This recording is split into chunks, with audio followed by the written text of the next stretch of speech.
the work doesn't end once we elect Kamala Harris as the 47th president of the No, I United know. States. Hey, I want to ask you, what are your thoughts about this story about Trump's plans if he gets in for Musk and Kennedy? Yeah, I think it's a lot of noise. I mean, they want RFK to be In involved charge of in everything helping health, health and human EPA, services. Yeah, everything. whatever that might Yep, be. Yeah, well, that's yep. again a conspiracy theorist who said that vaccines cause autism, which is just complete nonsense, harming so many And didn't he communities. have a And brain then Elon, parasite at one point? he did.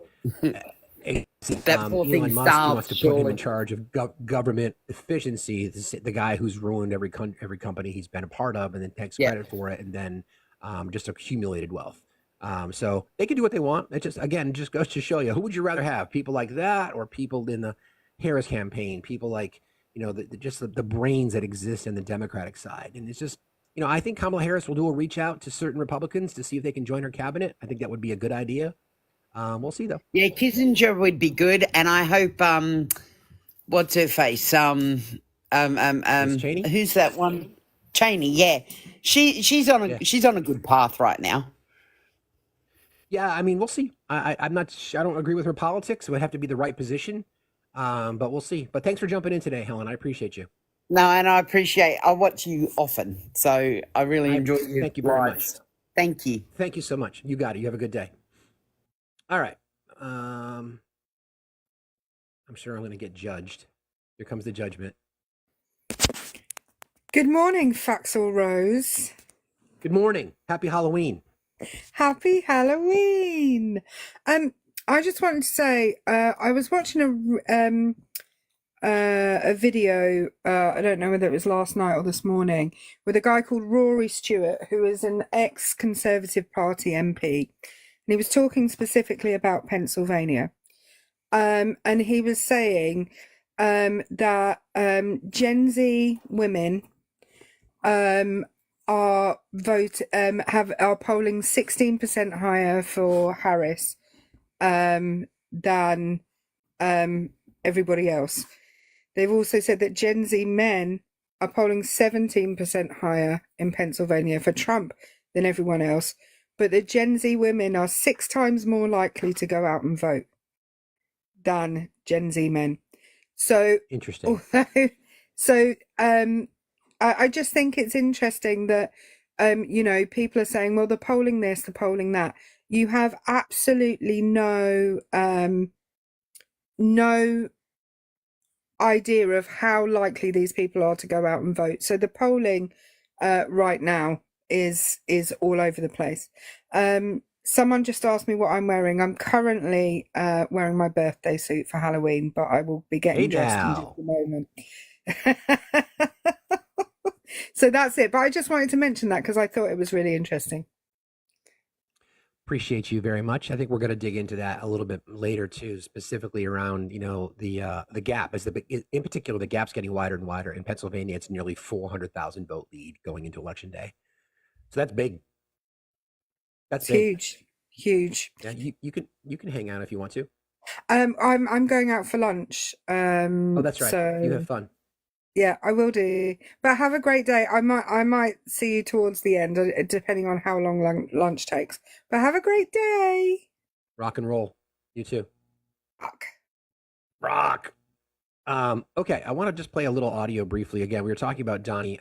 He's Irish. Thank you. And he talks about just kind of gives you an idea of some of the rabbit holes that are right-wing media, because we always ask ourselves, like, where did that bit of misinformation, or where did that conspiracy come from? Like, we know the names, obviously the main ones. We know Fox, we know OAN, we know Newsmax, we know Breitbart, we know Steve Bannon's America One, Alex Jones, InfoWars. We know most of those, but there are so many that are so deep. So I just think this is kind of interesting audio, and we can just listen to this and we can talk about it on the other side. Good morning. The reason you are here at my home at this God-forsaken hour of the morning is because we're about to spend the day in the MAGA media universe. Every day, millions of Americans get their news and information not from newspapers or cable news. The momentum behind Donald Trump's campaign, ladies and gentlemen, it's at this point. But from a new world of online MAGA media outlets. The secret ingredient to the COVID-19 injections has been found. Today's going to be a long day. But you don't have to work too hard to get sucked into the MAGA media universe. I have a Samsung television. As long as you're connected to the internet, you got all these free channels. You have channels you'd recognize, but then you go down, Real America's Voice. But Real America's Voice is anything but a normal news network. Because we're going medieval on these people. It's the home of Steve Bannon's War Room. And where do people like that go to share the big line? MAGA media. I know that guy. Good morning, Bossy. This is Dave Bossy sitting in for Steve Bannon. Big part of what's happening on MAGA media is convincing their audience that there's absolutely no way that Trump can lose. There's a 99% chance we are facing total crazy town. As the day went on, if anyone believes that Kamala Harris is ahead in the polls, you need to have your brain checked. it became clear that MAGA media is telling their audience to expect the election to be stolen. Pennsylvania has done it 3 times in a row. 3 times in a row. 3 elections in a row. They had more votes than voters. That's just not true. I just voted in the White Settlement election. I voted for one president, checked it on the video screen. When I got the paper ballot, it had the other candidate's name on it. This video was quickly going viral, with some saying it was proof of election fraud. This one has 7 million views. Voters in Tarrant County are reporting that the voting machines are flipping their votes from Trump to Harris. Election officials had responded to the video. Now, Tarrant County has put out a press release, 51 retweets compared to millions of views for the video. The original ballot was spoiled and the voter remarked a new ballot with his preferred choice reflected. Essentially what they're saying is this guy made a mistake, and that's the whole point of having the paper receipt. You can make sure, and he was able to cast his vote correctly. But I want to tell you guys about our flannel sheets that just came in. Before I do that, I want to tell you how I sleep every night. But MAGA media isn't all doom and gloom. There's also a lot of stuff you get the idea. So that one example of that one voter basically lying to the camera, lying to people, saying that the machine flipped his vote. No, he made a mistake on his ballot. He requested a new ballot and then voted, which is part of the process, right? Whether it be provisional or whatever the rules are in your state. So when he posted that video making that claim, it got retweeted millions of times. And then the election officials went out and said, this is actually what happened, and here's the receipts. It got retweeted like 50 times. That's an example of the danger of this misinformation. And again, they're being conditioned. His voters are being conditioned that no matter what happens, the only way he can lose is if the election is rigged. This goes back to 2020. This goes back to 2022. This goes back to 2016. He's been fomenting this lie forever. And it's really free and dangerous, right? And we can even go, so you can follow the thread line, right? When his right-wing echo chambers are parroting this bullshit, and then he's out on True Social. Where is it? There's a great post that talks about that specifically, if I can just find it. Everybody, please keep tapping and sharing. We appreciate you very much for being here.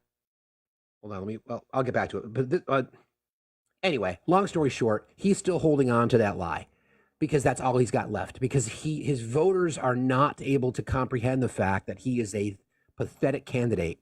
And every time he touches something, he loses, whether it be the House and the Senate, whether it be midterms, whether it be Trump-backed candidates, whether it be court cases, whether it be lawsuits, you name it, he loses. So in his own narcissistic, egotistical mind, the only way to justify that is to say, well, I wouldn't lose in a fair fight, so they must have cheated.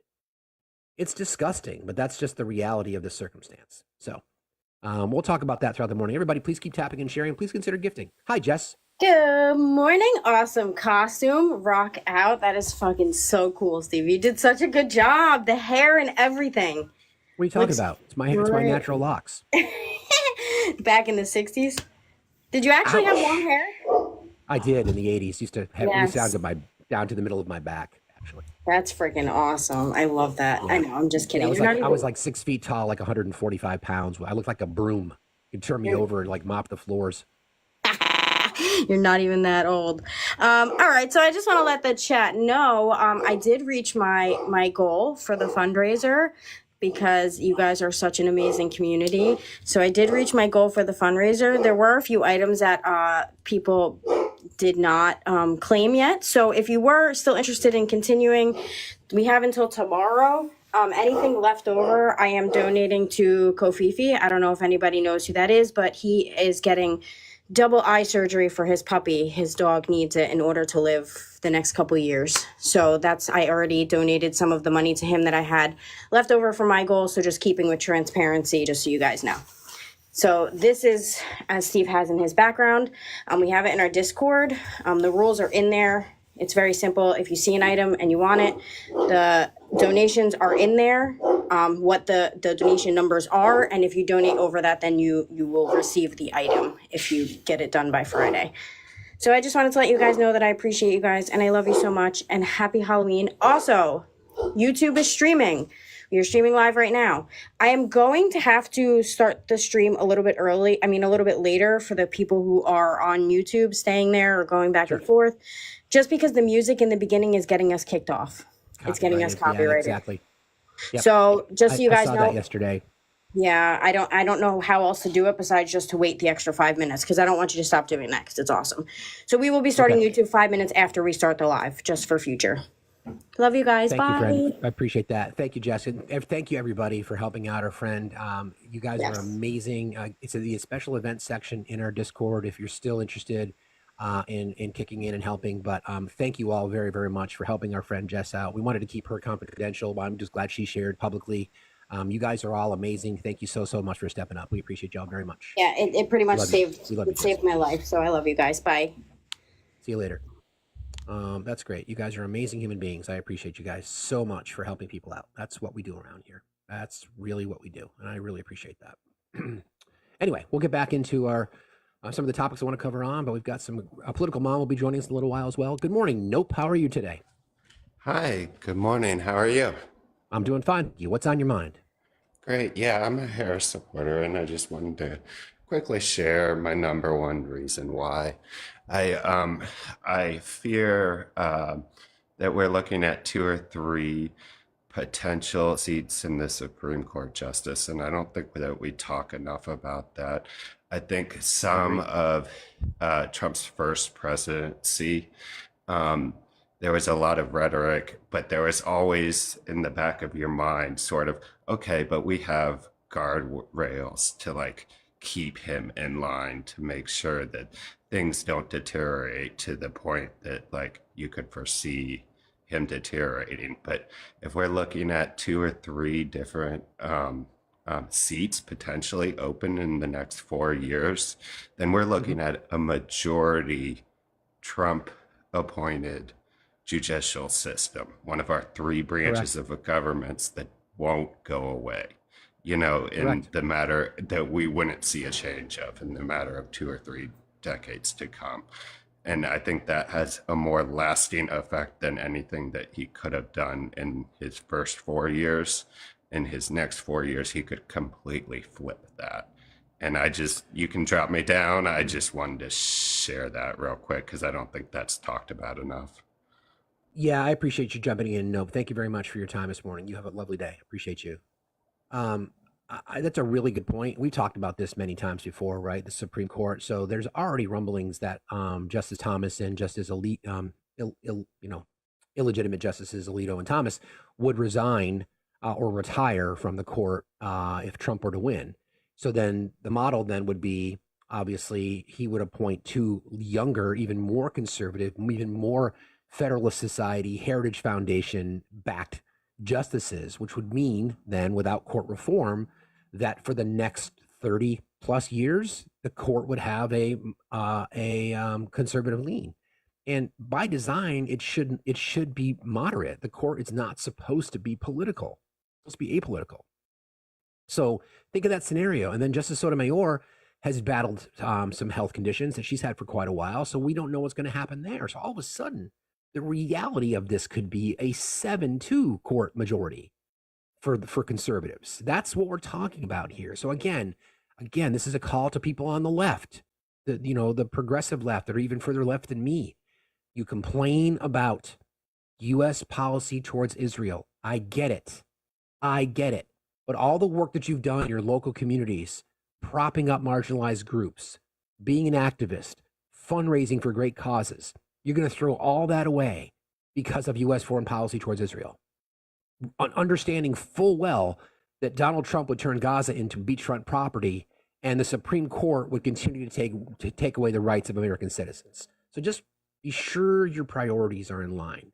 I think that would be my ask. Okay? That would be my ask.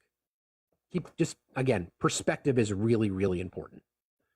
Everybody, please keep tapping and sharing. Please consider contributing to our gifter goal and consider subscribing. Prairie, how are you this morning?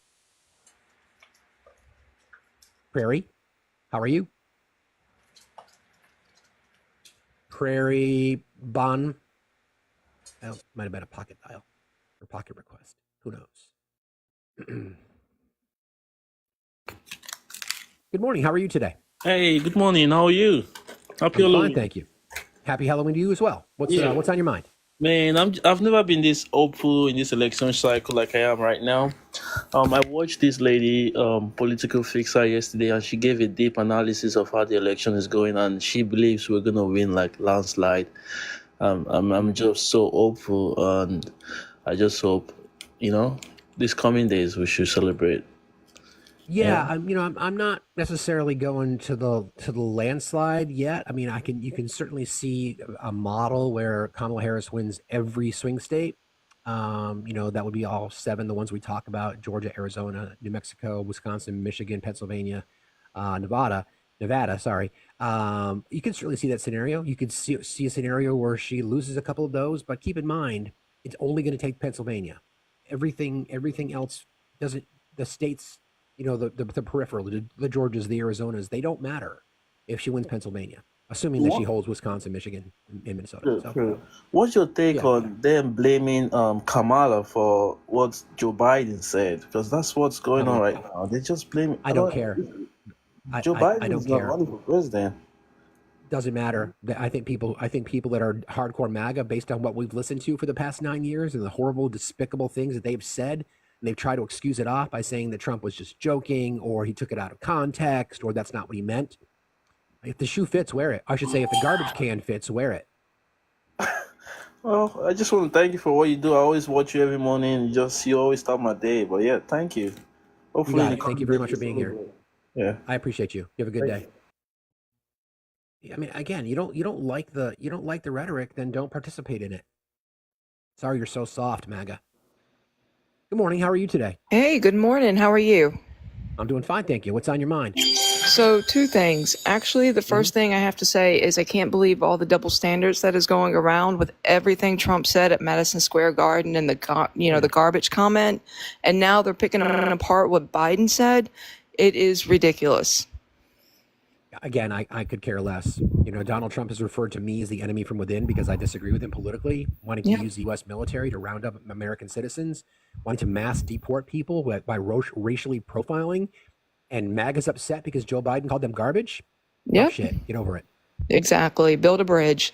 And my second thing is I live in a very rural red city or town in New Hampshire, and I basically have neon signs, everything else that says Kamala. I guess I'm kind of dealing with, should I be concerned that once Kamala wins this, because we all know she's going to do it, do I have to worry about potential violence because of my signage? Well, due respect, I'm also a New Englander, and the running joke, at least for in my community, is that I live in Vermont. We would prefer to just build a bridge literally over New Hampshire so we can go to the seacoast. So you know what I mean by that, right? Yes. It's where libertarians go to die. Yes. I can't say there's not going to be violence. I think we should expect it.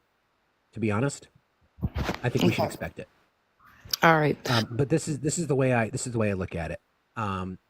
everybody needs to do what's right for their family. I've got Harris Wallace signs in my windows. I've got them on my front yard. I mean, my neighbors across the street are hardcore Trumpers, and everybody just. I mean, again, that just may be a New Englander thing. I don't know. People, for the most part, leave each other alone. I know that's not the case in a lot of other communities around the country. So you do what you feel is safe. I think we should expect it. I think we should expect some violence. Yes. That's what I'm thinking, but I have to tell you, I think I'm just going to leave them up because I refuse to live my life in fear. So whatever happens, happens. I mean, I got a couple of big dogs, so I should be all right. I think you'll be okay. We got you. If you need to escape, you can head to the Commie Republic of Vermont if necessary. All right, absolutely. Thank you so much.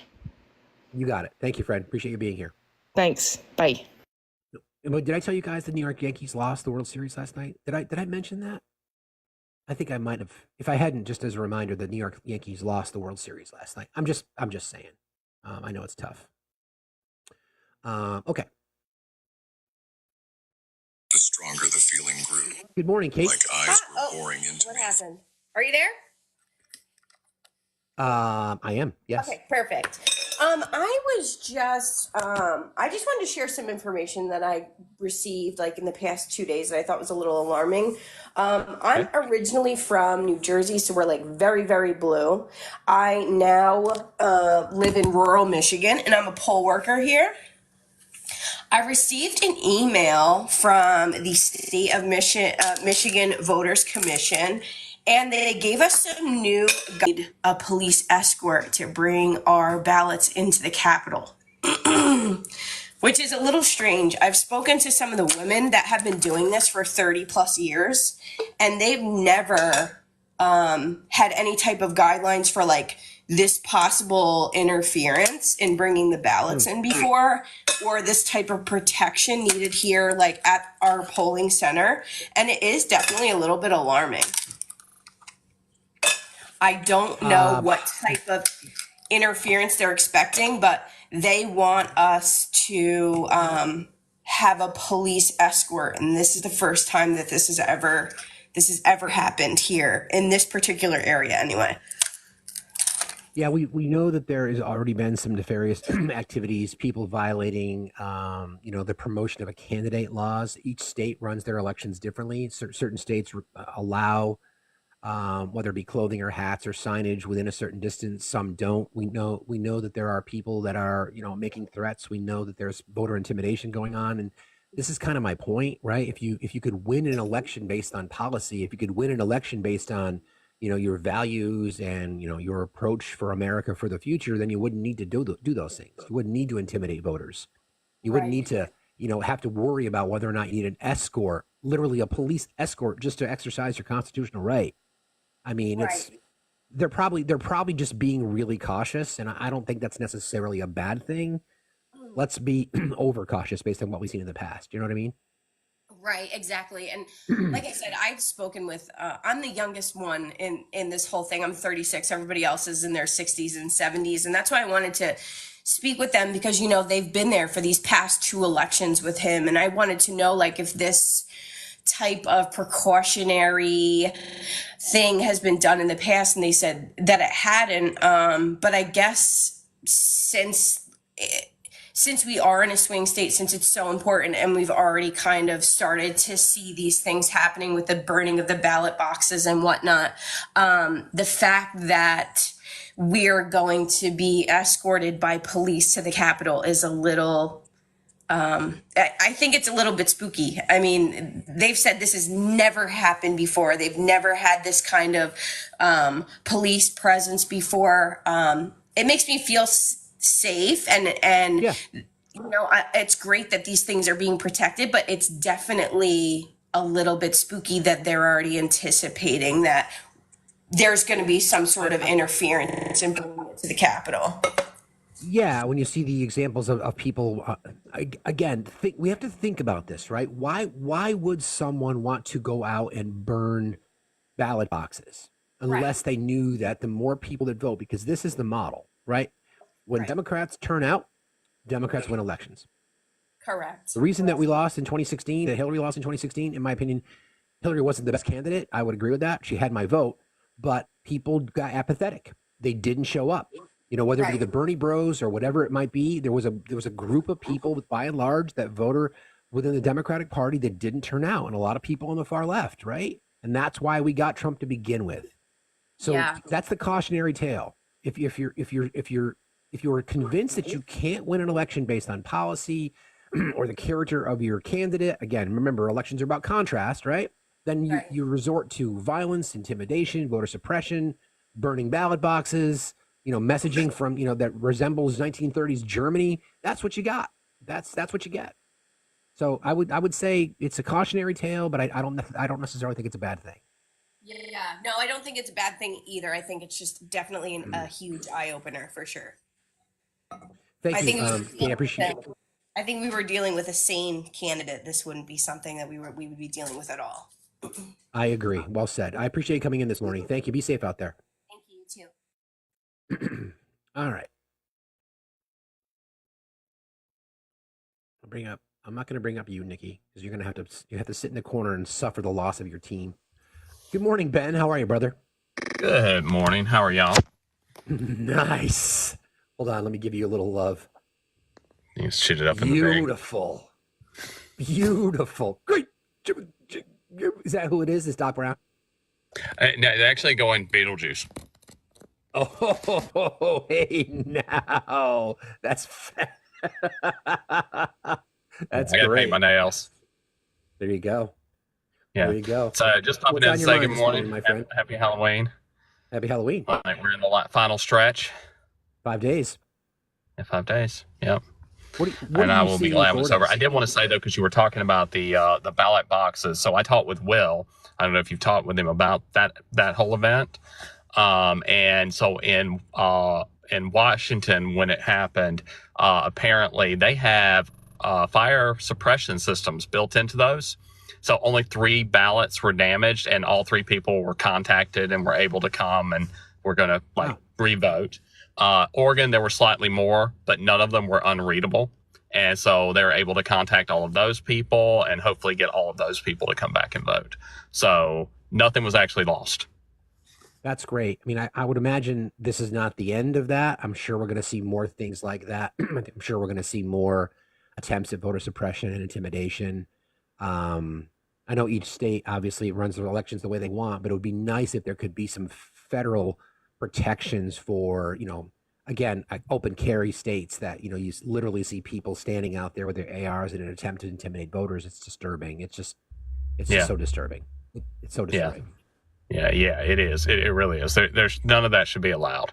What are you seeing in Florida? Like, what's the vibe like down there? The vibe, but I'm in a blue city, so take that with everything I'm about to say. But even when I went over into the deep red areas a couple of weeks ago, into deep Trump country, right? Like this is a place like in Panama City, Destin, all of that along the Panhandle, where like all the way up until 2022, there were Trump Pence signs still out in people's yards, right? I was over there a couple of weeks ago. I did not see a single like Trump sign anywhere. Interesting. And so like that to me is loud and telling.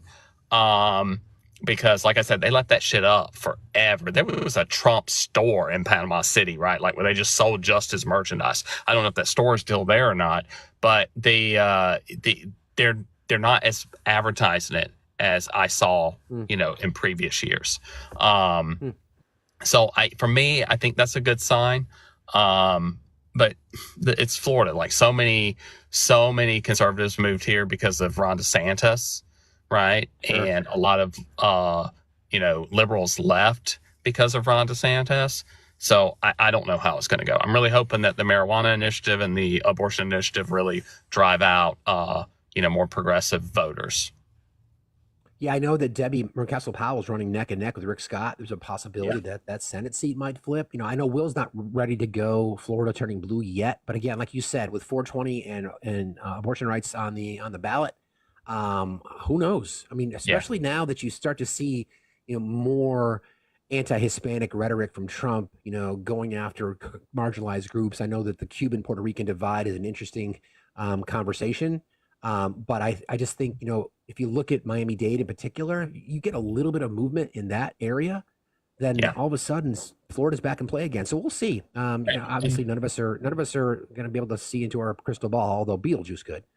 Maybe, yeah. We'll see. But here's the thing too. Like after all those comments that the Trump campaign made about Hispanic individuals and Puerto Ricans, the Cuban population here may not be like, oh, that they're talking about us. They may not think that necessarily, but some of them might, and that could be like a really big like whoa, because like Nicky Jam withdrew his endorsement of Trump after that event. So there could be a shift. Like they could have like lost Florida just because of that. Because you already have a high Haitian population here and a high Puerto Rican population, and then the rest of the Hispanic population. And when we look at 2022, only 42% of the eligible voters turned out in Miami-Dade. So, like that's why it went red. Like that's why that whole part of the state went red. And so I think that it'll be a massive shift this time. But who knows? Because, not like Florida like easily releases data, right? I can tell you like the percentage of Republicans versus Democrats, how you're registered and voted. But like I haven't seen the data on where everybody is and who they're voting check real for. quick, because I'm just curious. We can look at the returns so far in the state of Florida. Yeah, like they're really slow about releasing it, so like I it's hard to keep up with. Yeah, so according to this, as of 4:22 a.m. this morning, 66%. I'm sorry, 5.5 million votes have been cast early. That amounts to 66.8% of the entire total from the 2020 general. And that is 54% women compared to 45% men. And the split has been on the Republican side. That would be, it's about a million. Let me see. Right. It's about a 300,000 that's what I'm saying. So like, lead. they don't release the information of who people voted for, just what your party affiliation and other demographics are, right? Because so like that could scare Democrats into thinking we're going to lose, but that could be a lot of Republican women who are voting for Harris, right? Exactly. And we just don't know. Exactly. So we don't know because Florida is so shitty with how they release information. Right, it's like the Villages phenomenon, where you get this this extremely conservative community, and then you start to see these rallies for Harris and the Gulf Cart Brigade. And to your point, we've been talking about this a lot.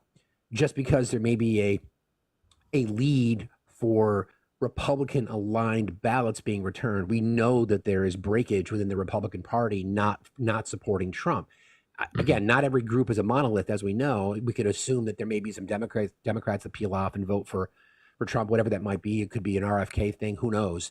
But I think the numbers are going to obviously be heavier of Republican deserters than Democratic deserters. That's what I think. Yeah, I agree. So and the other thing that Will said that both worries me, but also kind of makes me feel a little bit more confident that this will wrap up faster, was that not as many people are turning out for early voting as in previous years, because now the pandemic's over and people are going out and about, which means that most people are going to end up voting on election day, which means we will get results. He doesn't think it's going to go over into Monday or Tuesday like we've been seeing. He thinks we may have an answer by Thursday or Friday.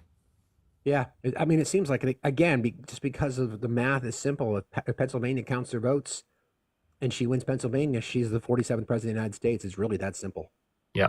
And I like I said, I feel like she's going to win. I don't think it's going to be a landslide, but I really wish it would be, because that would really just put a nail in that whole movement, and the Republicans would shift gears and stop, pushing that. Unfortunately, I'm afraid it's not going to be.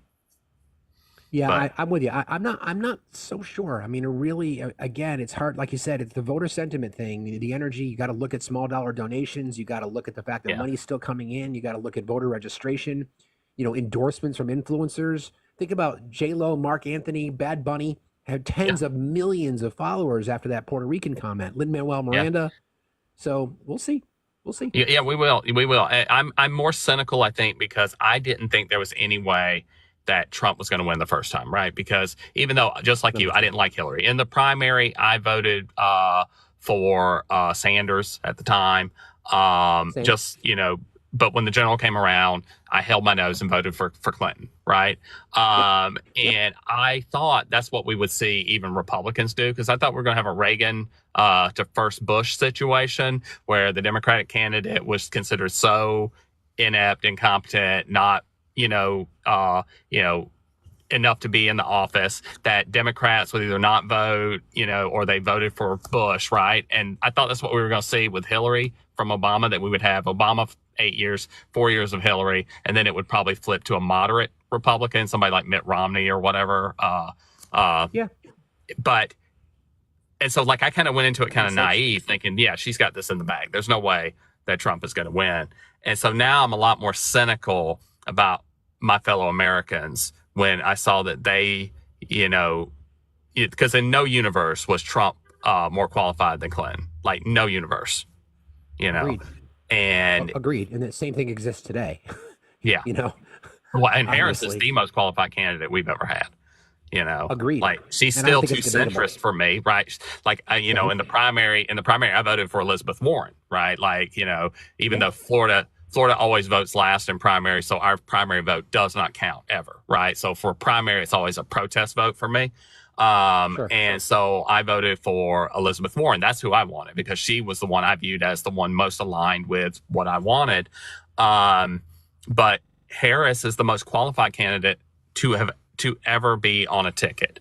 And, so it's not for me, really common debatable. sense says that's who you should vote for. And but that my fellow Americans like really disappointed me last time.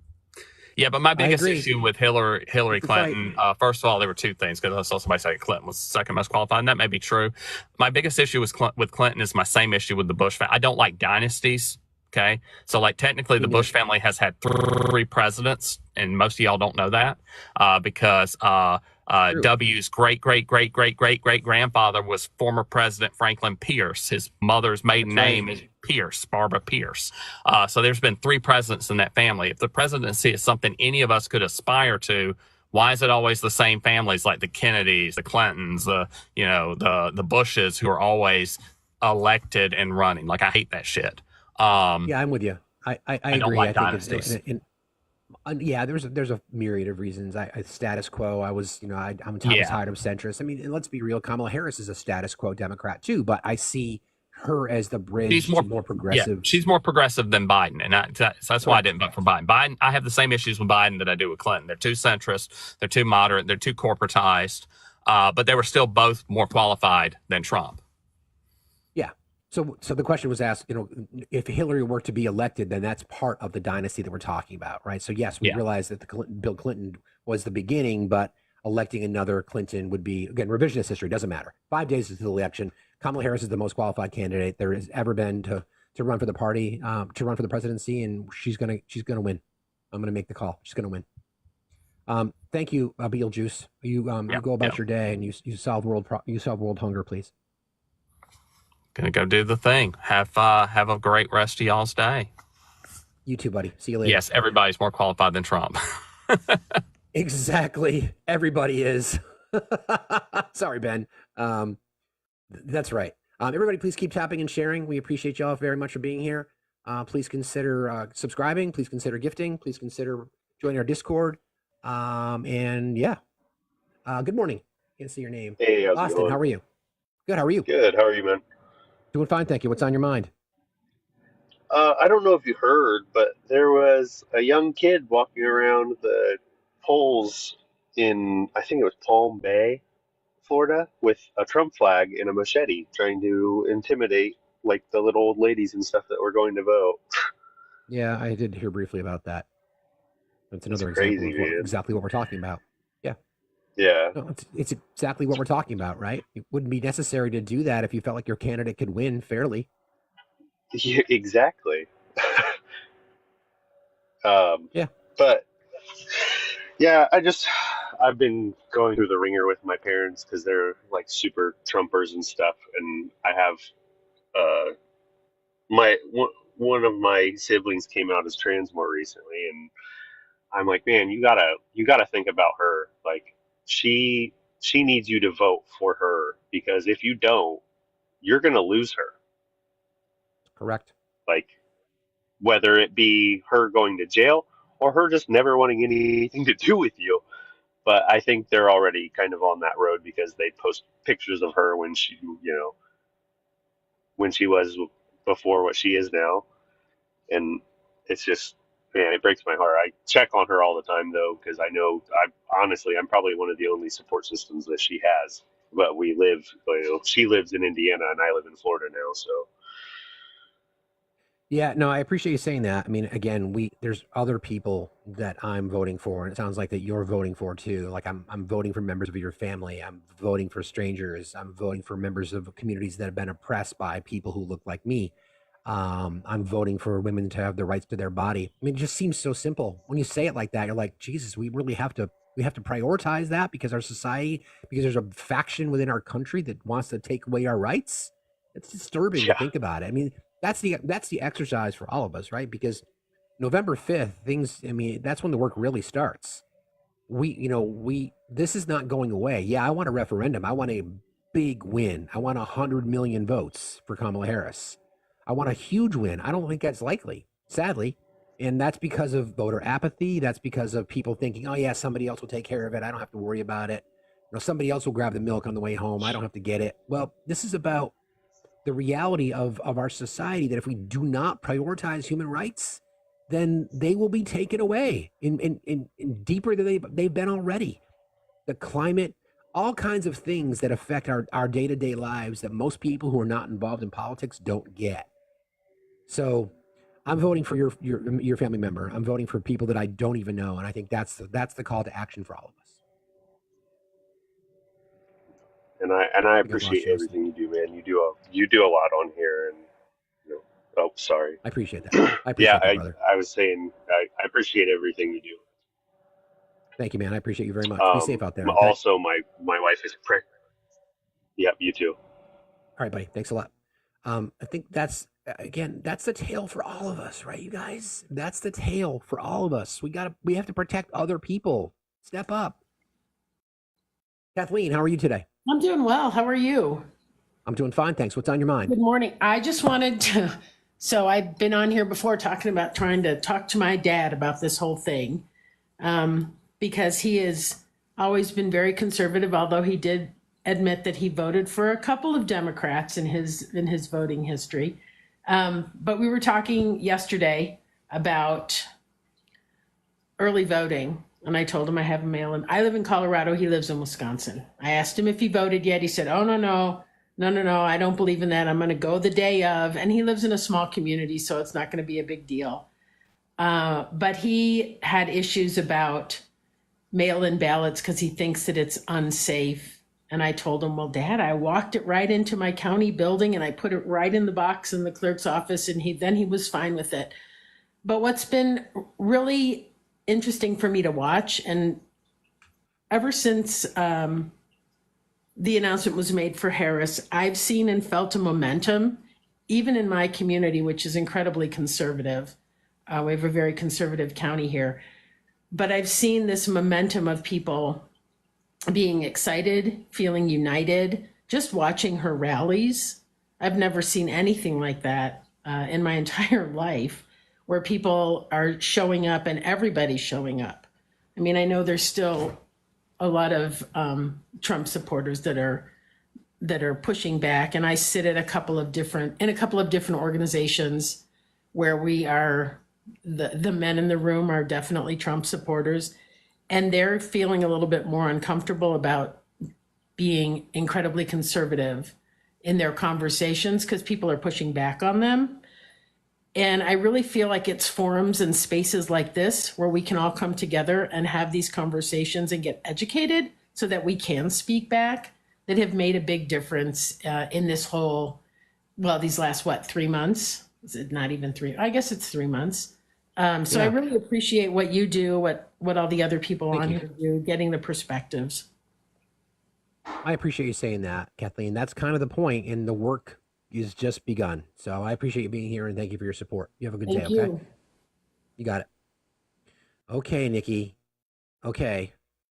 Before you start, though, you're the one that has to accept the fact that your team not only lost the World Series, but blew a 5-0 lead last night. Accept it and move on. Shut up. It's not my fault. It's not my fault. We paid them all that money and they forgot how to play baseball. Who was the first condolence text you got from? You. Thank you. But you were also the Moving first on. congratulations text I got when we did make it there. So you were the Correct. only That's Red Sox fan I will admit to liking in public. But yeah, they forgot Okay. to play baseball. I don't understand. And I don't understand what the hell happened to Judge, because I think his batting average was like a 1 point something. I I don't could talk know. baseball all day, but we're going to lose our audience. So, I know. again, Sorry, thank you guys. for being- Red Sox fan. Thank you for being. It's Yeah. all right. Thank you for being a good sport. Appreciate. I'm that. not. You got. You want to do mod announcements while you're here? I do. Guys, we only have 375 shares, and there's over 1,000 people in here. Can y'all keep sharing this? Reset your gifting goal. Got it. Can y'all share? Like, you can push your finger on the middle of the screen, share it down with 50 people, or you can just like press copy link or something. But that should be at least one per person while y'all are in here. Y'all can keep tapping. Let's get to at least 200,000 for like within the morning. By like 9:15, I'm sure we can do it. And that little heart that's up there is also, it's just a 1 coin thing. It joins the team. You can do it every time you come in, once a day. What it does is it shows engagement in the live. It pushes it out to the FYP and just boosts the engagement and stuff like that. I have a massive headache today, so if y'all are pulling some dumb shit in the comments, I have no good. You're patience. good. I don't feel well, but y'all have You're been good. pretty good, so I appreciate it. Thank you, Nikki. Appreciate you. We're good. So, if y'all need to get into the Discord, you do not need to be a subscriber to get into Discord. The link's in his bio and in Gregory's bio also. If the link is not working, just tag one of the mods down in the bottom and we can help you. We'll send it directly to you. We've got some stuff coming up that is just for subscribers only. You get a discount in our store. Our store is awesome. There's some really cool stuff that's coming out. Really cool stuff that's in there right now. I got to get that Zen shirt. I swear to God, that shirt was made for me. It's a good one. Yeah. Thank you, Nikki. There's a lot to do. We'll... I think that's it. But y'all, the shares are going up. Click the copy link. That also counts. And keep going. And yeah, I was not expecting the costume this morning. Well, there you go. Thank you for being here. I appreciate it. Again, I'm sorry about your thank team. you for not dressing like a Red Sox or a Dodger. Yankees suck. I'm just going to cut you off right there.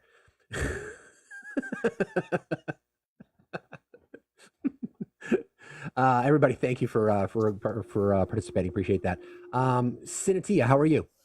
Good. How are you? Doing fine, thank you. What's on your mind today? So, a lot of people have been talking about like family members voting MAGA, and I definitely have my fair share. I have 2 sets of parents, and all 4 of them are voting for Before you Trump. continue, I just want to address a comment real quick. No, you do not need to be a subscriber to join our Discord. If you'd like to get a 10% off discount on items in the merch store, when you subscribe, you get that. But no, you do not need to be a subscriber to join our Discord. Sorry, go ahead. You can continue. All good. So yeah, all 4 of them are voting for Trump, and with my mom and my stepdad, I like don't really talk politics with them because they kind of set that boundary like, hey, we're not going to talk politics. But meanwhile, my dad and my stepmom, they post like all this political shit on Facebook. And I've been commenting on it, basically fact checking them. And funnily enough, my stepmom blocked me on Facebook. And also my grandma on my dad's side blocked me on Facebook. And I'm like, wow, you really chose a political candidate over your stepdaughter and your granddaughter.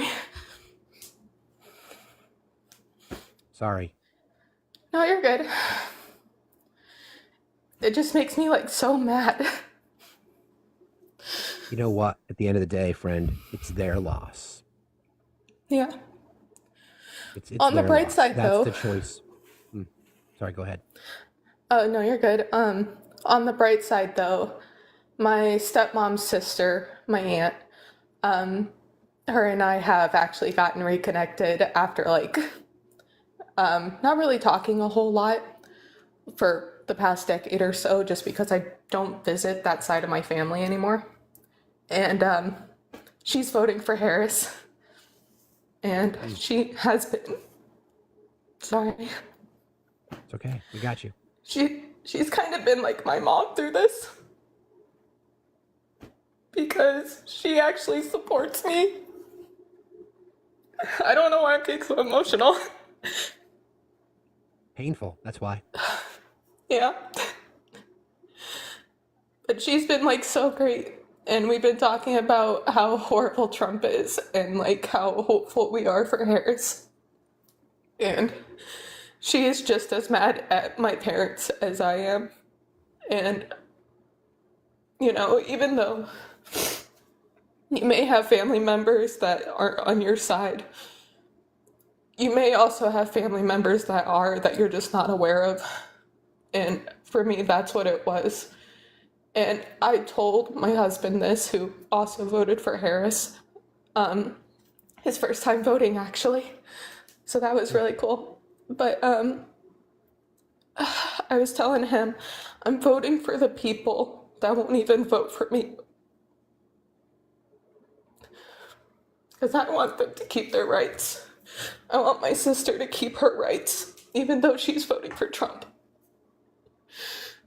And I want my husband to be able to keep his job because he's active duty military and Trump wants to get rid of all leftists in the military.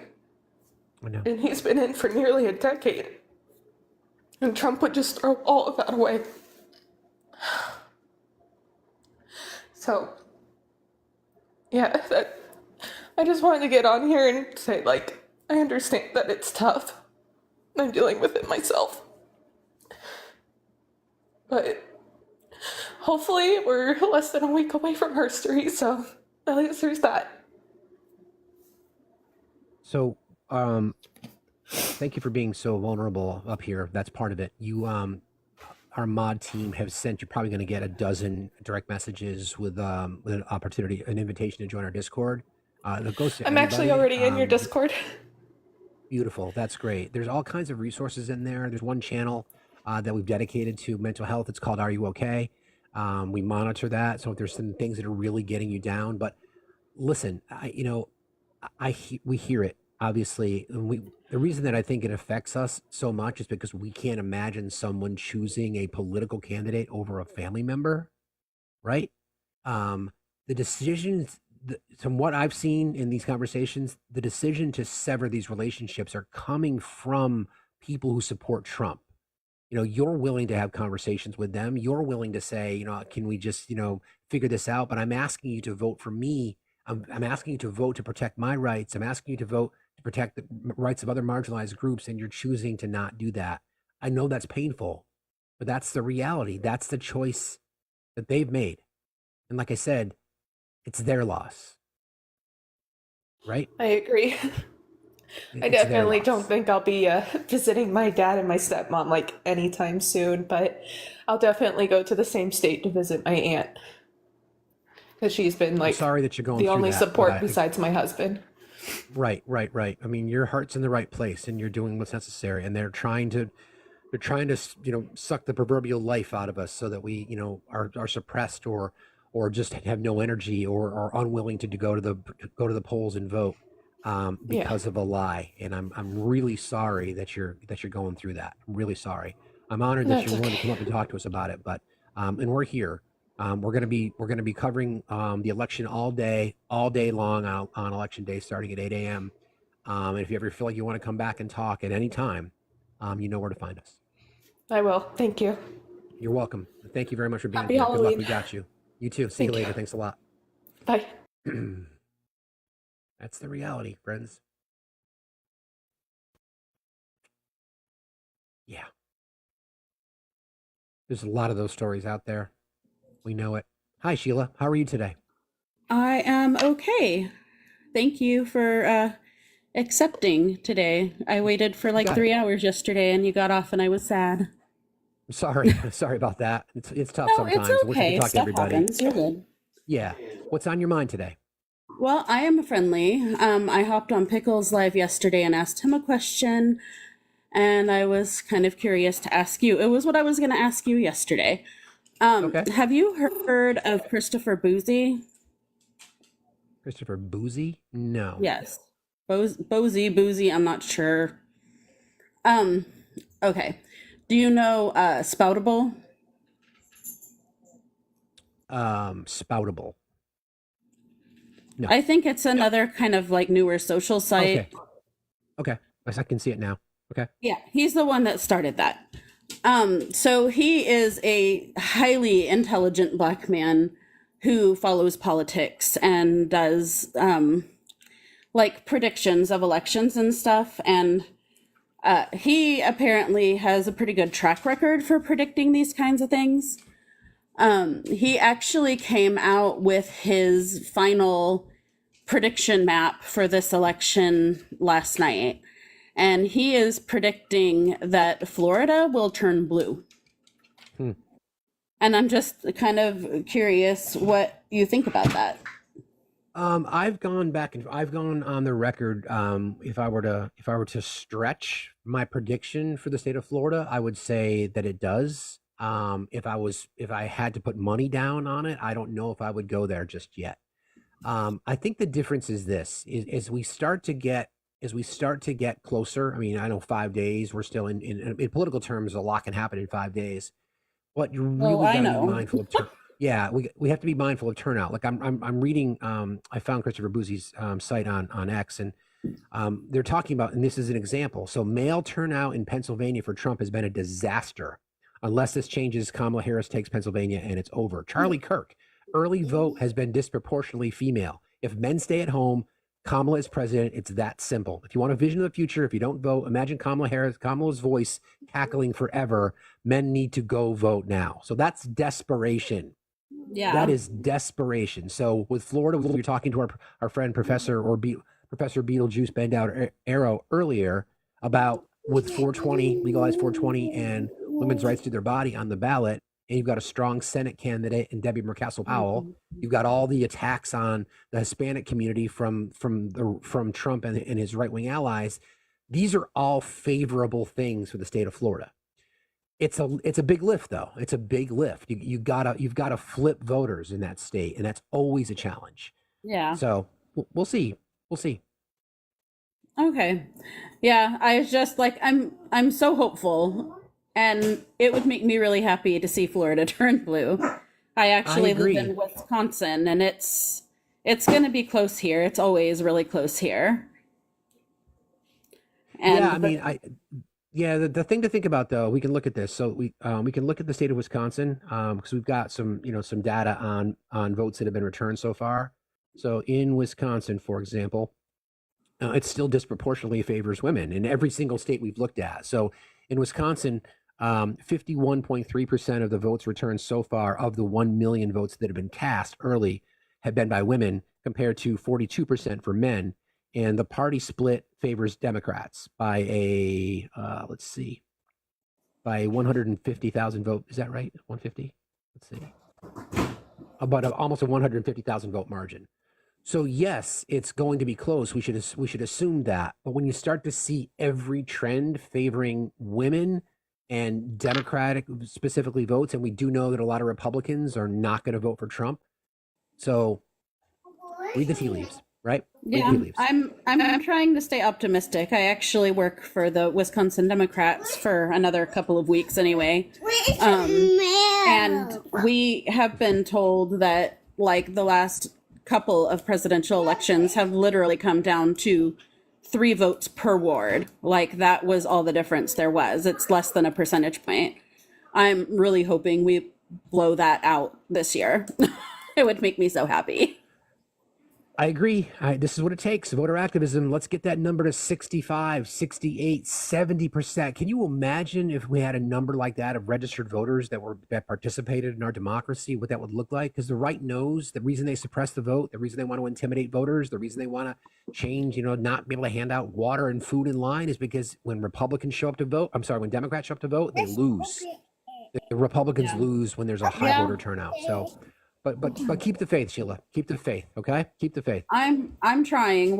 We've had record numbers of volunteers and donations and stuff this year, so it's rough, but I'm hanging in there, and I'm hoping. I'm really glad it's almost over though, because this is so stressful.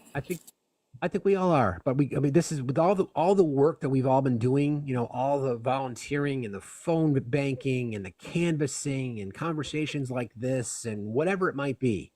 All of that is going to pay off. I feel positive. I feel optimistic about that. The work doesn't stop then, though. We on the left are different than the right, that we will hold our elected officials accountable.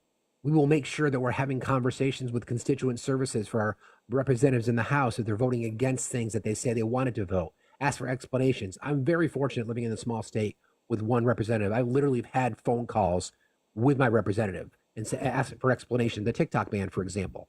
She was kind enough to call me back and we talked about it. So I understood her point. I didn't agree with it, but I understood why she did it. So with things like that, be involved in politics. Again, we talk about this. Politics is like making sausage. Everybody loves sausage, but nobody wants to see how it's made. Well, you need to see how it's made. You want to change our society, you need to approach it. You need to be active. You need to question your elected officials. You need to hold them accountable. Are they taking money from public interest groups? Are they being funded by organizations that you would disagree with? All that is public record. All that is public record. The work starts on Wednesday after we elect Kamala Harris as the 47th president of the United States. Madam President. Absolutely. All right. Thank you, Sheila. Thank you so much. Yeah. You got it. Have a good too. day. You too. Seriously, let's not forget that. Let's not forget that. That's the most important piece. Hold your elected officials accountable, no matter what, and do it again. DWC, how are you today? Hey, good morning. Can you hear me? I can now. Yes. Hey, I'm outside getting ready to go catch a train, but I'm a friendly, and I just wanted to let you give you the story real quick. My wife has been an election judge since '08, and I showed her the video of the women getting attacked. I think it's in South Carolina. Typically, I don't go, to the polls and help her. Sometimes I do, majority of the time I don't. But this year, there's not a doubt I'm going. And also my 3 adult sons are going. They're going to make sure they protect their mother. And it's insane for it to even get to this point. It's we see it all too often, don't we? Yeah, it's sad. Pretty I mean, sad. it's just ultimately ridiculous. And my sons and I going there looking for a fight or whatever it is. It's simply they're going there to protect their mother. I'm happy that they're doing that. Again, it disgusts me that they have to. But props to your boys for doing that for their mom so that she can feel like she can vote safely.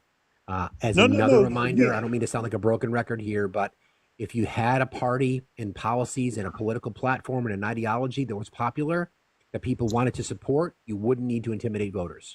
You wouldn't need to threaten people. You wouldn't need to run election interference. You wouldn't have to commit crimes against election officials. You wouldn't have to do these things. So just please tell them to stay safe. I will. Thanks, Facts. The train's getting ready to come, so I've got to let you guys go. You got it. Appreciate you later. You bet. That's the freaking reality. I mean, let's be real. I'm sick and tired of the games that they play. It's ridiculous. Good morning, friend. Good morning and happy Halloween. You too. Rock and roll. Your costume is amazing. Thank you, boss. How you doing? I'm good. I just wanted to let everybody know that, look, 2 things. A, we got this. Something has shifted. Something is in the air. We got it. The second thing is now is not the time to give up. It's not the time. And I'm sorry for the sports analogy, but we've played a doubleheader. We've got injuries. We're tired. We're worn out. You slap some sports tape on that shit. You dust yourself off and you go finish the game. This is what we got to do. Every single morning before work, I schedule at least 100 text messages to go out. When I get home from work, I'm phone banking every day. Now's the time. If you can donate, donate. If you can volunteer, sign up. We've got to cross this finish line. Okay?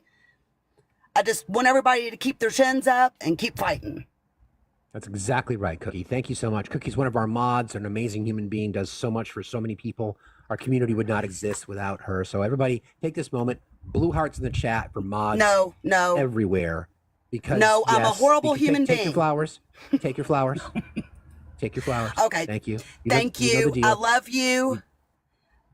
I love you very much. You all do a great job out here every day. You all are fighting the fight. Keep it up. Appreciate you, friend. You have a good day. Be safe out there. Thank you guys for doing that. Appreciate it. I'll bring up. I'm happy to talk to friendlies today. Obviously, we've got a lot on our mind. If anybody wants to, if there's mag out there, the question I have is like, what's the closing message for your candidate? Opera, how are you? Opera lover, are you there? Opera lover, are you there? Sorry, can you hear me? Yes, we got you. How are you doing today? Okay. First of all, kudos to you. You're just doing an amazing show. Thanks for everything you do. I'm very concerned about what happens after the election. What do you think about Trump's comment about he's got a deal with the House leadership? Yeah. Is he going to pull something to cause chaos and throw the election into the House? So And there's what a can couple we things do? to think about there. And what will we do about it? What will Americans do about it? Sure. So there's a couple things to think about there. So constitutionally, the way that this works is that after the votes are certified, that's in December. What will happen is the new House would then be sworn in on January 3rd. So the election certification itself, as we know, happened constitutionally on January 6th. So there'll be a new House seated in advance of that. So what you're hearing from Trump and Mike Johnson is this kind of just this nonsense. It's just more of of throwing chum in the water for their base to think that there is a solution. So what you're referring to is what's known as a contingent election. In our system, it requires 270 electoral votes for a person to get to win the presidency. A contingent election would be if neither candidate got 270. You could end up with a 269 time because there's 538 electoral votes. You divide it in half, that's 269. It's really hard if you look at the electoral map to have that happen. Possibility. If that were to happen, then it would be thrown to the House. And the House it's a complicated formula, but each state would get one vote. So there'd be 50 votes. There happens to be more Republican states than Democrat states currently. So then logic would say that the Republicans would choose Donald Trump as the president, but in the same system, the Senate picks the VP and the Democrats control the Senate. We don't want that to happen, obviously. We don't want that chaos. We want to overwhelm. This needs to be a referendum on MAGA and Trump. That's why I want margins to be big. So that's kind of what we're talking about. I don't want people to worry about it. There's another lever, too, that, by the way, Joe Biden could resign the presidency anytime he wanted to. And then Kamala Harris would be the sitting president. So there's a lot less you can do to remove a president than keep someone from being put into that office. So I don't want people to think about it. I don't want people to be stressed about it. There's enough anxiety out there. Just do what you got to do and vote. Great. Thank you so much. Thanks for everything you're doing and fantastic costume. Thank you. I appreciate you very much. Rock and roll. Have a good day. You too. All right. Again, I think I just want people to remember that it shouldn't be gloom and doom. It can't be gloom and doom, right? I just want to remind people of two important things, right? This woman is the most qualified person to ever run for the presidency. And you cannot be an objective voter and look at her policies and say, these things aren't good for America. There's no possible way you could be objective. Sadly, we know that MAGA is fueled by hate and their misogyny and their racism and their transphobia, et cetera, et cetera, et cetera. when you are faced with a choice, elections are about contrast. You've got this person here who will be a president for all, and you've got the twice impeached, 4-time indicted, sexually abusing fraudster, 34-time convicted felon who loves Yahtzees on the other side, who cares about himself and who cares about staying out of jail. Choice is simple. Shouldn't be overly complicated. Let's just remember what's at stake. Okay? That's all I'm asking. Let's just remember what's at stake. Supreme Court. I'm glad we got that call out earlier. Hayes, good morning. How are you today? Hey, I'm doing great. I really appreciate the work you're doing there. Thank you. I do have one question. Why would Mike Johnson be overseeing certification of the election and not Kamala Harris? Wasn't Pence in that position, and they were pressuring him? Why is Mike Johnson involved? Can you tell me that? He wouldn't be, but it would have to do with certification because the idea behind that, you have to remember what happened on January 6th. So the votes are counted and certified. So if Mike Johnson is part of that process, potentially you could have more objectors in the House, meaning that he could say, because it requires a senator and a representative from one party to say, I would like to challenge these votes. He doesn't oversee the certification, but he can certainly throw a monkey wrench into the plans, as they say. Okay. Did the rules change? I heard that they had to have like 1/5 of the House to have a challenge. Is that true? That's a good point. I'll look that up. You might be right about that. That might have been one of the changes that they made. I'm not sure if that actually passed, but that's a really good point. Hearing. That's a good point. We'll look that up to find out because it used to be 1-1. It might have changed. It might have changed. All right. Thanks for clearing that up for me. I do appreciate that. I just want to let you know that I did vote Kamala Harris and I voted straight blue because I want to see the first woman president of the United States. Absolutely. In her lifetime. Bro, I'm with you. Thanks a lot, brother. Appreciate you being here. Have a good day. Bye. You too. We'll look that up. I know our mod team will be on it. I think there was a change now that I think about it. Now that I think there was a change there. We'll have to we'll explore and figure that out for sure. All right, we got Lola.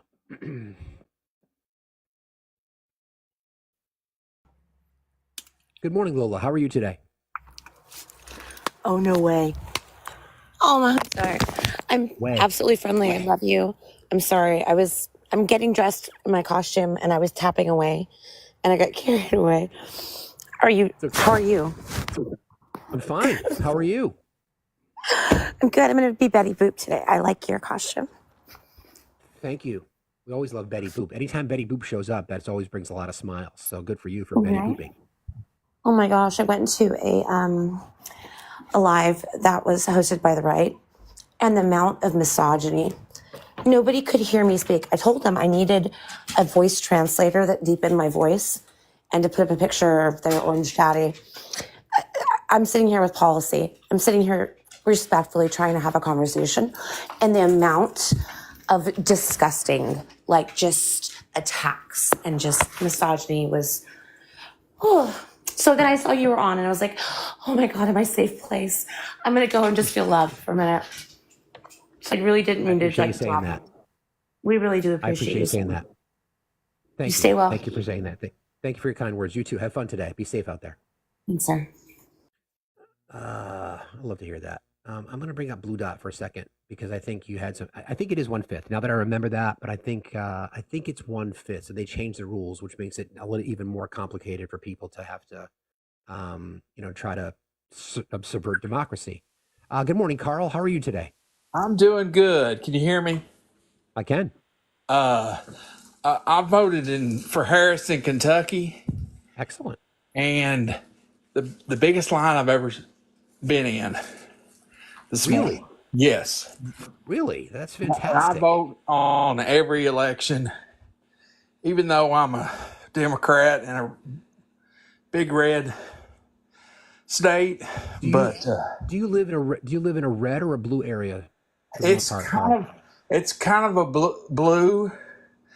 There's a college nearby, but it's mostly red though. There's a little bit of blue because the only real true blue places is Lexington and Louisville. Sure. And we voted Andy Bashir in for 2 times. Right. Good man. So the turnout was very good. I just hope it was a lot of Harris voters is what I'm hoping. Yeah, I mean, who knows? We might get some surprises that we had never expected. I mean, we might get, things that we can't predict. You never know. The one thing you cannot measure, I mean, you can, but voter enthusiasm is one of those things. Like people might just decide, who knows, some awful thing that Trump or Vance or a member of his party will say between now and election day that they weren't necessarily going to vote. And they might be inspired to do so. And states that we would never think would be in play are suddenly in play. Now, I don't think we're going to be in play. But yeah, I don't think so. I'm not saying Kentucky is just yet, but I think we're starting to see margins. Exactly. But just the turnout I've never seen. Exactly. And I'm hoping if that's here, hopefully the states that are closer, like Texas and, Florida, North Carolina, and then all the battleground states is that's what I'm hoping. Same here. Because we can't have 4 more years of Trump. We cannot have 4 more days of Trump. Well, that's true. That's true. Yeah. Carl, I appreciate you for being involved. Thank you for your story about there, and just keep Thank you. us. We have a member of our team. Sit back and listen to you guys this morning. Thank you. You got it, Carl. Have a great day. See you later. Bye. Good morning, friend. Happy Halloween. Morning. Yep. Happy Halloween. Kiddos go to school in costumes today? Yes, they did. They wanted it to be all done up this morning. Anything out of the ordinary? Any good costume stories? No, I mean, all my kids had wigs, so that was a challenge this morning to make that happen. But, we made it work. We made it happen. I don't know how. I'm going to bring up Blue Dot just because I do want to confirm this information. I think it is 1/5. I'm starting to see that. Good morning, friend. How are you? How are you today? From, not connecting yet. Yes, I've got the rules right here. Thank you. My mod team is amazing. So let me just check this real quick. This is from PBS. Just so we're all aware. So Congress approves new election certification rules in response to J6. This was done, of course. Final passage to legislation changing the arcane law that governs the certification of a presidential contest, the strongest effort yet to avoid a repeat of 2020. The House passed an overhaul of the Electoral Count Act as part of the massive end-of-year spending bill after the Senate approved identical wording on Thursday. Legislation now goes to the president's desk. The most significant response, let's see. New legislation raises the threshold required for members of Congress to object to certify the electors. Before, only one member of the House and the Senate, respectively, had to object to force a roll call vote on states' electors. That helped make the objections to the new president's something of a routine partisan tactic. Those objections, however, were mainly symbolic, but we know what happened in January 6th of 2021. Under the new rules, 1/5 of each chamber would be required to force a vote on the state's slate of electors. 1/5. It's an interesting number that they settled on. The legislation would also close a loophole that wasn't used in 2020, but election experts feared could be. A provision that state legislatures can name electors in defiance of their state's popular vote in the event of a failed election. That term has been understood to be in a contest that was disrupted or so in doubt that there's no way to determine the actual winner, but it's not well defined in prior law. Now a state could move the date of its presidential election, but only in the event of extraordinary and catastrophic events like a disaster, for example. So this is good. So again, the summary is before it used to be 1 and 1 from each chamber. Now it's 1/5 of each chamber that is required to call a debate. So that's good. All right. Everybody, please continue to like and share the live. Please make sure Political Mom's not sitting at 0 coins. Please consider gifting. Please consider subscribing. Information in our Discord. So all this information that we share with you, it's all dumped into our Discord. It is a plethora. How often do you get to use plethora? It's a plethora of information. You do not need to be a subscriber to join our Discord. If you would like to subscribe to the channel, though, You can get some benefits. Some subscriber benefits include new emotes, subscriber only events, including streaming movies. You can also, if you like the items in our merch store, because you'll find that information over there, you'll get a 10% off discount. I also want to mention that the first link in my Discord, if you're in my link tree, if you go over there, it's the Sunflower Project, which has been sort of spearheaded by our friend Tom Dagger. I would like you to read about it, because the idea behind this amazing organization, it supports the largest organization that supports children in Ukraine, and it is an orphanage, and it's an amazing opportunity for you to help out. So $10 from every T-shirt sold. So there's 1,000 people in here. If 500 of you bought a T-shirt, it's $5,000 to go to this great cause. So read about it. It's in the link tree that's in my bio. It's the first link you'll see. It's an amazing organization. It's an amazing program. And sometimes people are looking, we're in a subwave now, guys, you wouldn't mind. Sometimes people are looking for opportunities to help, and you don't know how. This is the how. This is the how. So thank you in advance. All right. Everybody, please keep tapping.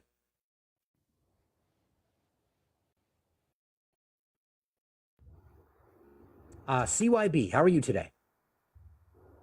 Oh, hello. How are you doing today? Doing fine, thank you. How are you?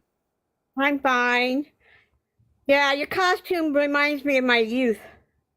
Mine too. Mine too. What's on your mind today? Nothing much. I'm from the state that doesn't contribute too much. I'm from Illinois. We're blue. Always have been, because of Chicago mainly. A lot of the downstaters don't like that, but that's too bad. Mm-hmm. And because Illinois is such a long state, and once you get about 2/3 down, it gets pretty red. Southern Illinois is pretty red, but Chicago usually keeps us pretty blue. And have you voted yet, CYB? Oh yeah, I voted the first day I could vote. I voted for Madam President, and I am waiting. I'll be glad to see. I'm hoping nothing happens on next week, and everything goes smoothly, and all the votes get counted, and she gets recognized, and everything goes good. I agree. I appreciate you saying that. And every vote matters. People can complain about, how it's the cities. Well, it's where the most people live. And sadly, MAGA doesn't understand that, the population, people vote, red areas, land doesn't. So. Yeah, well, yeah, you got to realize Chicago's the third largest city in the United States. It is a big one. Yeah, I think it's still the third. It was the second, but I think it's down to the third. I think I think LA passed us. But yeah. But yeah. Well, thank you, CYB. I appreciate you very much for being here today, and thank you for jumping in. Thank you for participating in democracy. We appreciate you. Bye-bye. You have a nice Halloween. Bye. You too. Oh, sorry. Everyone, please keep tapping and sharing. You know the drill. Liking and yeah, Hey, Rusty, how are you, brother? Hello, pal. How you? I'm good, man. You look spectacular. Thank you, my dude. The 1980s all over again. Yeah, that's sadly, I'm still reliving my youth because I'm immature. But so a couple of quick things. One, I am feeling way more positive every day about this upcoming election. I just am. I've been in there fighting the good fight with MAGA, and they're every argument is just screaming of desperation. Exactly. To the point where they're, even yesterday I was in a couple of lives, and somebody brought up how when Harris was Attorney General, she jailed parents for for truant children. So, first of all, she didn't. It makes me so mad that people don't understand how that works. Like there's a DA assigned to every school district, and every school district first assesses the situation. So like the attorney general is probably the last person that gets to hear any of this stuff. Like she wouldn't be personally jailing anybody. Like you have to have, like, if you have a medical reason, then you see the board of truancy that every school department literally has. Every school district has a truancy board, and you get a letter, your parents get a letter, and then it's seen by them. And if you are keep violating, and they've asked you enough times, they've warned you, you have no excuse for it, they will literally send it up to the DA that is responsible for that school district. Well, because they're in this dream world that says Trump and his ilk can magically make things up and say, if I want to jail people on the left, I can do it. If I want to violate somebody's First Amendment rights, I can just willy-nilly do it. They assume that she had the same power, or that power exists in our system. And because of that, they go, oh, well, she's jailing people for X. Like, well, first of all, it was a state law she was upholding. Correct. She didn't write it. Assuming your information's accurate. She didn't write the law. She didn't create the law. She was doing her job as a district attorney and then as an attorney general, upholding it. So your issue would be with law, not the person enforcing. So shut your cake hole. They don't like when I say shut your cake hole. It's a really good point. Like, we talked about this before about how I touched on, the deep well that is MAGA media, right? I mean, I wouldn't even call it media. It's these propaganda sites that we know a lot of that have been funded by RT, Russian media and the Russian government. And they will literally they will just blatantly lie about whatever they feel is they can. So I'm a believer in the free press, but that's not the free press. That is blatant that's blatant disinformation. Again, remember, disinformation is done when you knowingly spread something and it's not true, as opposed to misinformation where you're sharing something that you're not sure is true or not. That's misinformation. Well, Disinformation is the one that's really dangerous. And that's what you get. You get still people like Alex Jones out there and Steve Bannon and all of this in the Charlie Kirk, Ben Shapiro nonsense. And they know better. They know they're lying. They know they're doing it anyway because they can make money off of it. And it creates this level of violence that we see. And MAGA, the problem, you're right, propaganda. The problem is you. The problem is not us. The problem is you. The reason you're so angry and the reason that you're so frustrated is because of your candidate. Your candidate. It's nothing we did. It's nothing we did. Exactly. Did you still want me to do that recording for you? Oh, dude, I owe you a text. I'll get back to you. Okay. Yes. Yeah, no worries. I'm going to vote this weekend. I'm going to sit down with my son and go over all the California propositions just to make sure nobody's misleading anybody. Because the way they write them out here. In California, but it didn't end well. Well, I'm still here. Just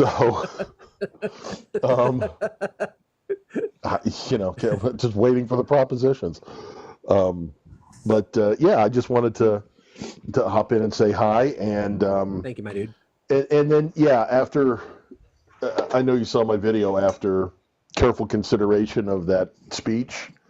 Yeah, that moment. I get what you were saying, but we got to call it what it is. That was by design, and of course, there's been no disavowing. If you notice, right? Well, of course, Trump says he's never heard of the guy. He doesn't know who he was, and it's if you can't control the lineup of your own show, how can you run the country? Well, the problem that I had with this is that there's a man on here that works for the Trump campaign, and he made a video saying that they vetted this man and that they gave him a script and he went off script, which I could say is a valid excuse. Fine, roll with that. But then for Trump to sit there and go, I don't know who he is. I don't know how he got here. We didn't vet him. Yeah, you did. Your campaign is literally saying that they vetted him. And not to mention, like you were, Exactly. I don't find a coincidence that you were just on Joe Rogan's show. And in August, I made a video about this. August, Joe Rogan said it would be great if Trump was to have the comedians. And then he named off Hinchfield as somebody that gave one-liners and was like, that would be a perfect person. Well, You can't tell me Henchfield, that's not a coincidence that that man was not recommended to you. Henchfield was either a co-host or at least a regular on Rogan. Yep. Yeah, he no, was. he moved to Austin just to be with Rogan. Yeah, I mean, and again, they did vet him. Yes, they talked about that, and they knew that he's got this horrible. Again, Rusty and I have had this conversation about comedians, sure, but when there is a history of what he has said, there should be no surprise that he would come and use that platform to spread more hate. What he said about and again, 500. I'll remind people, 500,000 Puerto Ricans live in Pennsylvania. Yeah, what he said about special 500,000. needs kids should have been the reason that he wasn't allowed to be on his platform. Yeah. Like, I don't it's like the old understand why millennial people stuff. look at these and think like that's okay. Yeah. I know. So, all right. Well, Thanks, Rusty, buddy. I'll Appreciate you, drop. man. You guys take care and You too. vote blue. See you later, bud. You got it, bud. I want to remind people too about where our heroes have fallen. So Brett Favre was front row center at the rally in Wisconsin. Brett Favre, the same guy who stole money from programs at his daughter's college so that he could use it to help fund her volleyball team. Brett Favre, the same guy who's been caught on hot mics saying despicable things about minority communities. Brett Favre, who used to be considered an American legend, how far they have fallen, because they have now we know who they are. Now we know that they are racist, bigoted, transphobic, homophobic, sexist, misogynist. We know all of it. We know all of it. That is one thing from my perspective, positive and negative at the same time, about the Trump movement. People, if we ever had questions about, we know exactly who they are. Nick Bosa, a football player, plays for the 49ers, shows up at a press conference, slaps his MAGA hat out, Trump 24, then runs and hides. If you're going to tell us that you're a bigot, I'm sorry? I have complaints about this Nick Bosa thing. First of all, he did it at a time when the game was still technically running, and he interfered in somebody else's presser. When Colin Kaepernick kneeled, people called for his head. They called for his resignation. They called him to be fired. Nick Bosa speaks out politically and does something that violates the NFL's rules. And nobody is calling for him to be dismissed. Nobody is outraged and calling for his immediate resignation. Exactly. It's such a double standard. And I have heard nothing from the NFL on this, which makes zero sense to me. And you won't. And sadly, you won't. We know that, and we know why. Good morning, Barrett. How are you today? Good, how are you? Doing fine, thank you. What's on your mind? I was just curious about I saw something on Twitter about ABC leaking like a poll result thing. Do you think that'll impede on the election at all? Like, do you think that'll impede on the process, or how does that work? I'm not sure what you're referring to. That was already debunked, and somebody was making that up.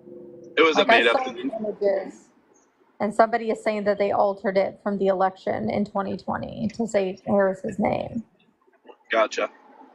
Cool. I'm That was not my sure, question. but I don't normally feed into that kind of shit. Yeah, I don't know. I just saw it on Twitter. Yeah. Oh well. It's not probably a good idea to take what we see on Twitter as a primary source, right? Yeah, I mean, yeah, I saw it was on an article, and I actually saw something about ABC had mentioned it during a broadcast. So I don't know. Maybe I'm getting the wrong information. Well, who are you voting for? I keep my political beliefs kind of like private. I still believe in that. Okay, so I can draw some I mean, if you It's interesting. You don't want to. You don't want to. You don't. What's okay? Let me ask you a different question then. What's important to you? I think they're rights for everyone, pretty much. So I like. I would say in the past I've been like financially more leaning Republican, but socially more leaning Democrat. Okay. You understand that in our world now, if you vote for Republican, then the things that you care about socially would be impacted significantly. You understand that, right? Absolutely. So if you had to make a decision, where would you vote in voting your conscience? What's more important, human rights or your wallet? Well, probably human rights for sure. Probably human rights? I mean, for sure human rights. Yeah. So then we can assume then, based on that you're voting for Kamala Harris. I don't want to confirm nor deny, but yes. Okay. Again, that's the decider, right? I mean, if you genuinely prioritize human rights, then there is no choice. That's right? very true. Yeah. Very true. So, and be proud. And I think you should share it publicly. Nobody knows. We're not going to dox you because we know who you vote for. I mean, if you truly prioritize human rights, then say it loud and proud. Yeah, I don't know. I've been watching the news. Everything's kind of getting crazy. The whole Madison Square Garden thing was nuts. Disgusting. And as a comedian myself, I could see. I don't think the comments were meant to be hateful, and that's coming from a genuine place. I think it was more of something where you don't think the comments were meant to be hateful, calling U.S. citizens garbage? And see, like from my perspective, I think that it was intended to be a joke.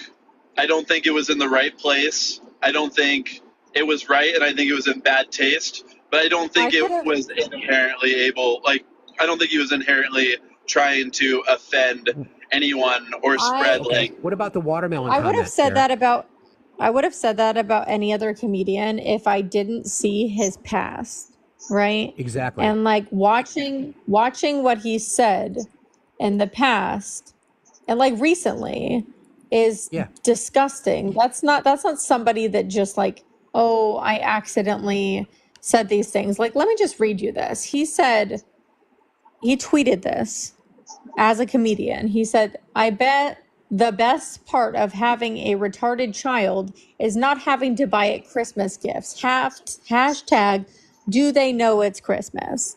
Like in 2021, like this is the thing he said. Like in 2021, he opened with insulting another comedian by making anti-Asian racial slurs at him and then was dropped by his agency because of it.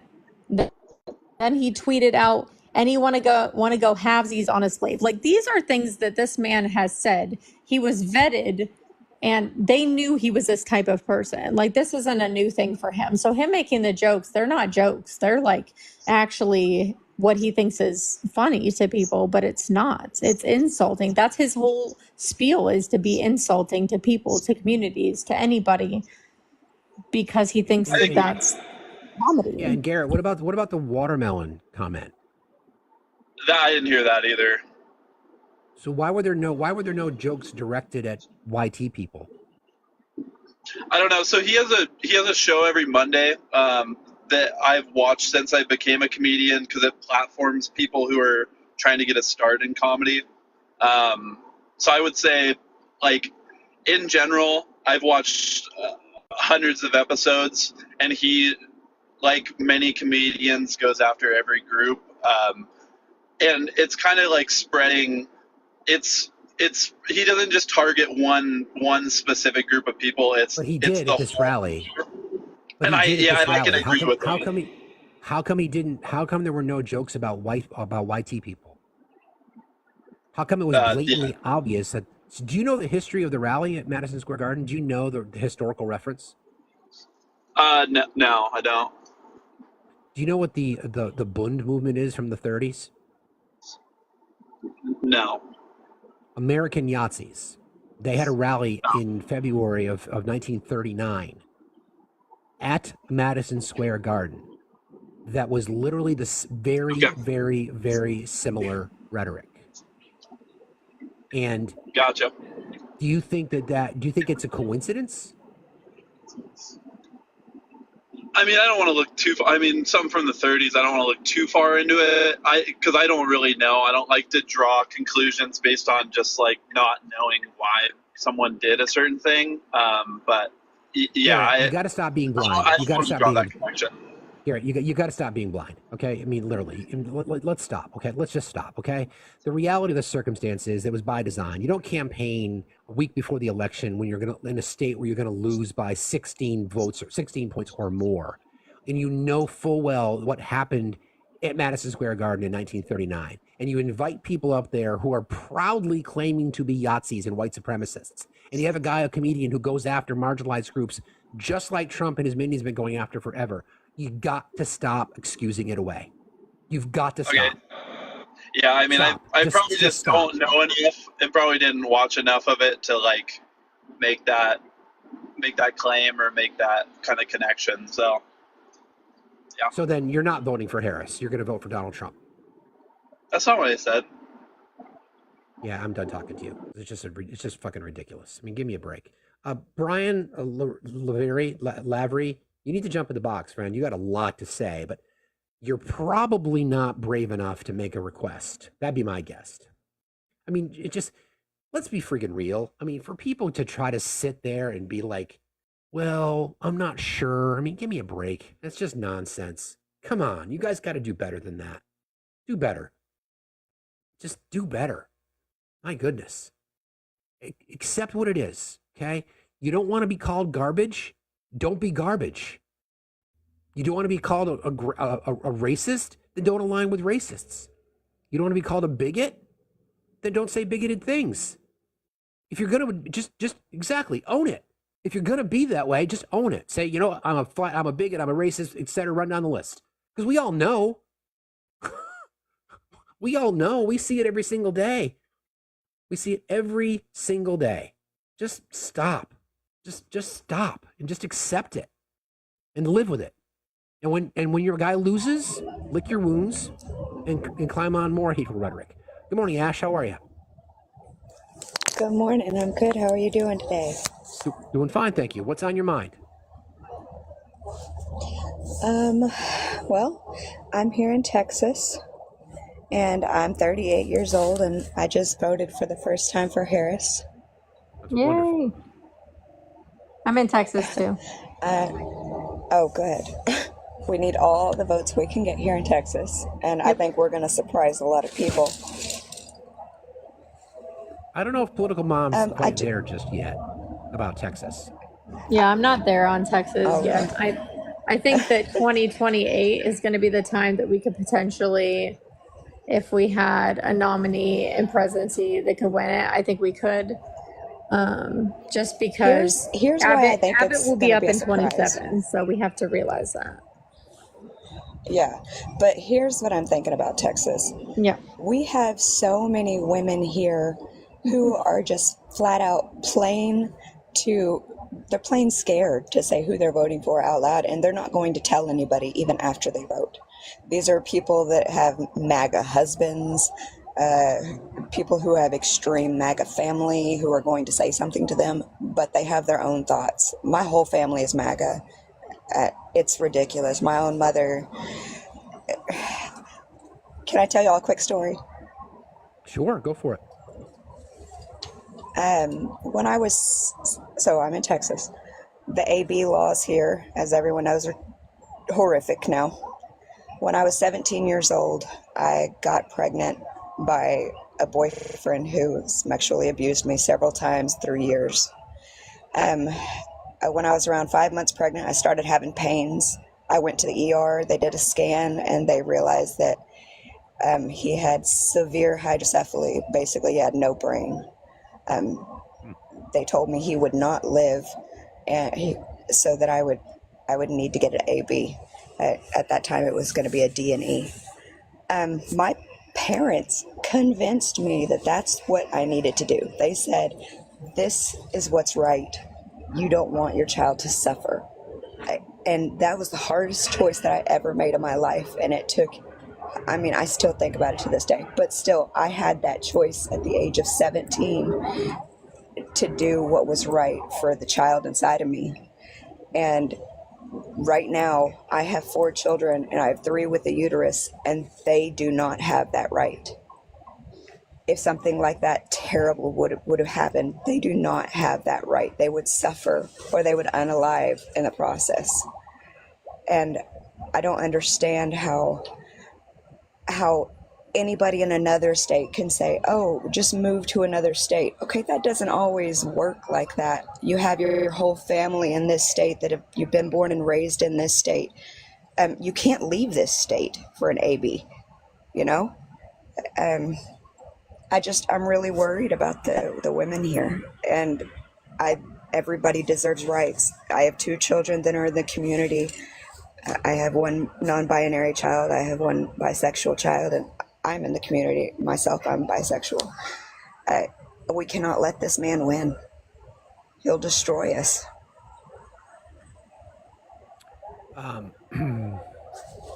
Those stories are just, I appreciate you sharing that. I'm horrified that you had to go through that. But like you said, you had options. And that's all that people on the left have ever been asking for. You know, just don't let the government tell people what they can and can't do with their bodies. It's just really that simple. It's not, it's just really that simple. But I want to thank you for everything that you do. I listen to you almost every day. I body double most of the time. I have level 2 autism, so I don't speak a whole lot. But I just really felt like I needed to get that out there. It's so important for the people in Texas, especially right now, that they're getting fed so much misinformation about this stuff, about late term ABs and what it consists of. And people are like, I can't believe you would agree to an 8-month abort AB. And I said, that is not a thing. People don't go more than halfway through a pregnancy and say, never mind. They just don't. It's a 0%. Everything past that is medical. And if they would just understand that and realize that these procedures are necessary, and women will unalive. They will. They will continue. Yeah. So it just needs to be stopped. We need to bring back Roe. Thank you so much. Thank you, Ash. We appreciate you. Yeah. And thank you for supporting democracy. Y'all have a good one. We got you. Appreciate you too. very much. You too. Thanks. I want to make like a small little announcement. So on Saturday, I think 3 p.m. or 2 p.m., Colin Allred is having an event here in Dallas. And if anybody wants to come, I'm going to go to this. I might live stream it. I might figure that out. But I think it's so important that we show up and support him, because there's a chance that we could get this 11-year piece of trash out of Senate. And I want nothing more than that to happen, and watch him just sit and sulk on his podcast 5 days a week. So if everybody wants to go and everybody wants to show up, DM me and we'll all show up together. I just want to look at Texas real quick based on our early voting returns. And like we've seen in just about every other state, women are showing up in Texas. So it's 6,605,000 votes cast so far, which is 79% of the total votes counted in 2020. Texas. 54% have been cast by women compared to 45% cast by men. The Republican votes are, we would expect, it looks like about a half of, now it's just under a million vote lead by party affiliation. And it's significantly higher than it was in 2022. I don't know how they gauge that. Are they just gauging it on who you're voting for? Because we can't register for parties out here. No, I mean, that's a good question. And I think Texas is a little bit different. So the model is, let's see, what does it say? It just talks about a GOP ballot. We probably have to look into that a little bit more, but this is modeled by party. affiliation? Are Because you it's saying weird you don't 'cause have to? we can't register for parties. Okay. So their data might be a little bit different, but what we know so far is that we've seen this pretty much in every state. Women are showing up. Texas is a little bit higher because most states are around 52 to 53%. In Texas, it's 54%. We'll see. Yeah, that's why I get a lot of things for Ted Cruz. I don't know why, but I told them I'd chase him down the street if they gave it to me again. I think it's pretty funny. Don't show up to my house with a Ted Cruz pamphlet and think that's going to go well. Peace. How are you today? I'm good. How are you? Doing fine, thank you. What's on your mind? I just wanted to say hi and tell you that on my way to drop off my son to school this morning, we stopped by a ballot box. We live in Colorado, and I dropped off my vote. Go Kamala. Yay. What are you seeing in your area? Are you in a predominantly blue or red area? I'm in a predominantly blue area. I mean, Colorado in general votes blue. True. There are a couple very small surrounding towns that are red, but I have to drive to one of them sometimes for work, and I hardly ever see any Trump signs. I pretty much only see Kamala signs. So What it's are you awesome. hearing? Like, is Lauren Boebert likely to regain a seat in Congress? God, I hope not. I really hope not. She moved districts, right? Didn't she move? She moved districts, and she tried to get, basically carpetbagging, not even living in the district that she's now running in. Yeah, she's actually not in my district. Joe Neguse is my representative. Cool. So He's great. He is great. I like him a lot. He's great. Well, thank you, Peace. I appreciate that, and thank you for showing your kid that this is what we do. This is how we participate in democracy, and taking them to drop off the ballot. I appreciate that. Thank you for being here. Have a good day. You too. See you later. Yeah. Yeah, That's so cool. somebody down here, I do think we should look at Lauren Boebert's polls right now just to gauge what those are like. But I want to address this Harris County DA. So there's a Harris County DA that it was a Democrat, and she endorsed Cruz. And a lot of people were like, what the hell? Let me explain to you something. She lost her primary this year because she was getting donor backed by Republicans. Secretly, she was doing backdoor deals with Republicans where she was going ahead and dismissing some cases against them, looking the other way, and doing some shady ass shit. And when people pulled her open secrets and they found out that a lot of Republican organizations, including the NRA, were funding her, that is why she lost her primary. And it means nothing to people if they just looked and realized that she got caught being shady. I'm looking at polling for Colorado District 4 now, and there's been nothing since May. This is on 538. So maybe, Will, if you're out there, if you have any information on Colorado U.S. House race District 4, Lauren Boebert, the last head-to-head that I saw was McCorkle, 41 to 27%, McCorkle being the Democrat. I would be really curious to see. I mean, I think MTG is going to probably win her seat just because it's so bright red where she is. And Lauren Boebert knew that she was going to lose to Adam Frisch, which is why she kind of pulled this fast one and decided to kind of go run in another party. And then we saw her get absolutely destroyed during the debate by the moderator of that debate, who was fabulous. I love him. He needs to be the new moderator for every debate. Oh, I agree. He was great. He was just not letting her breathe. It was amazing. All right. He did the Republican. He's done a couple debates where he's just been freaking phenomenal. Yeah. Everybody, please keep tapping and sharing. Please check out the merch in the merch store, including the I Am Fucking Zen and Liberal Scum. And while you're also over there, please check out Dagger for Ukraine. Money being raised from the sale of these amazing sunflower T-shirts will go to support the largest orphanage in Ukraine. Working with another bunch of creators on this app to try to get more focus and energy on that. It's the first link you'll find in my Discord. I'm sorry, in the link tree that's in my bio. And while you're over there, please join our Discord. Please consider subscribing to YouTube. We are currently streaming on YouTube as we speak. Hello, YouTube. All right, we'll bring up Goody.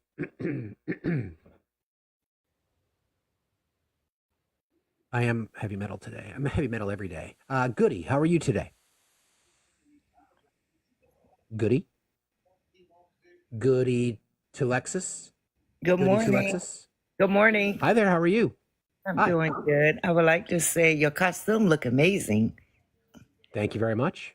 Appreciate And you. I am a Harris supporter, and I already voted. I mailed my ballot in, and I already got the results back. It's been counted here in Arizona. So hopefully we continue to stay blue here. That's wonderful. That's wonderful. What are you seeing on the ground?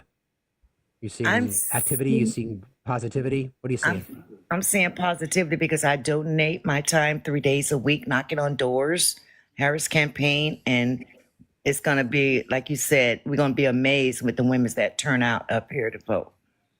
Yeah. Let's check. I'm just curious about the early returns coming back from the state of Arizona, because I know Arizona is one of those states that's obviously a swing state. So far, the early returns are, again, women outpacing men, 48% to 43%.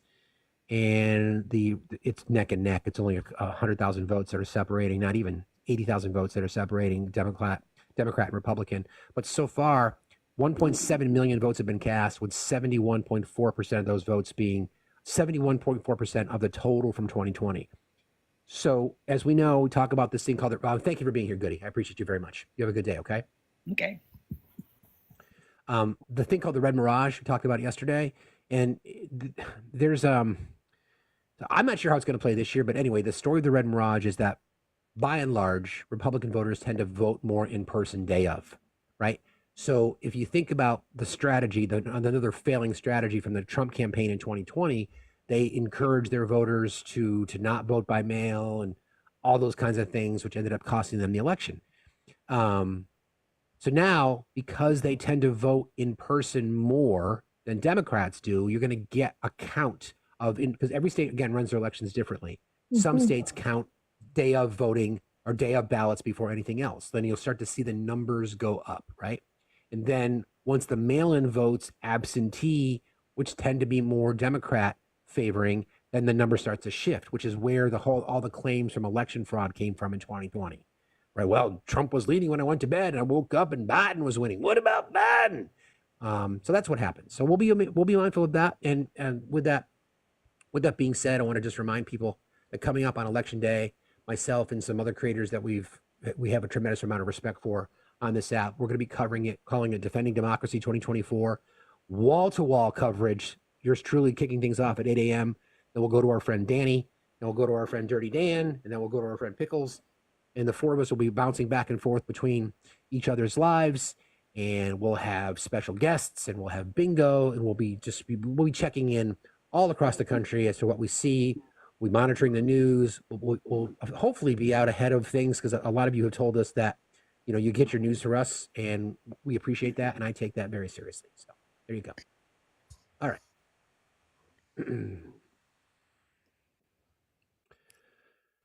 Everybody, please keep tapping. Good morning, Eric. How are you today? I'm doing awesome. How about you? Can you hear me all right? Yes, I can, sir. What's on your mind today? Hey, listen, so actually my question, well, just off the rip, I've already early voted for Kamala, and am on board with her 100%. But my question actually isn't, and I apologize for cutting you off on there. I'm sorry, did you say something? No, you're good. I'm just saying excellent. Go for it. Okay, yes. So my question really isn't political per se, but it's a question more about verbiage or language. I've noticed on your live and on a couple of others where people have been using abbreviations for words like abortion and killing and stuff like that. Yeah, let's not use the K word. And substituting them for AB or unaliving. I heard a guy, he mentioned the word gun shop. He took it back and then said pew pew shop. So just from an educational perspective, What is going on with that? Because I haven't heard anything, and maybe I'm just TikTok. out of touch. Yeah, Say that it's again. TikTok. TikTok It's will TikTok. literally take you down. They'll ban the host or they'll ban the guest for using that Oh, kind of language.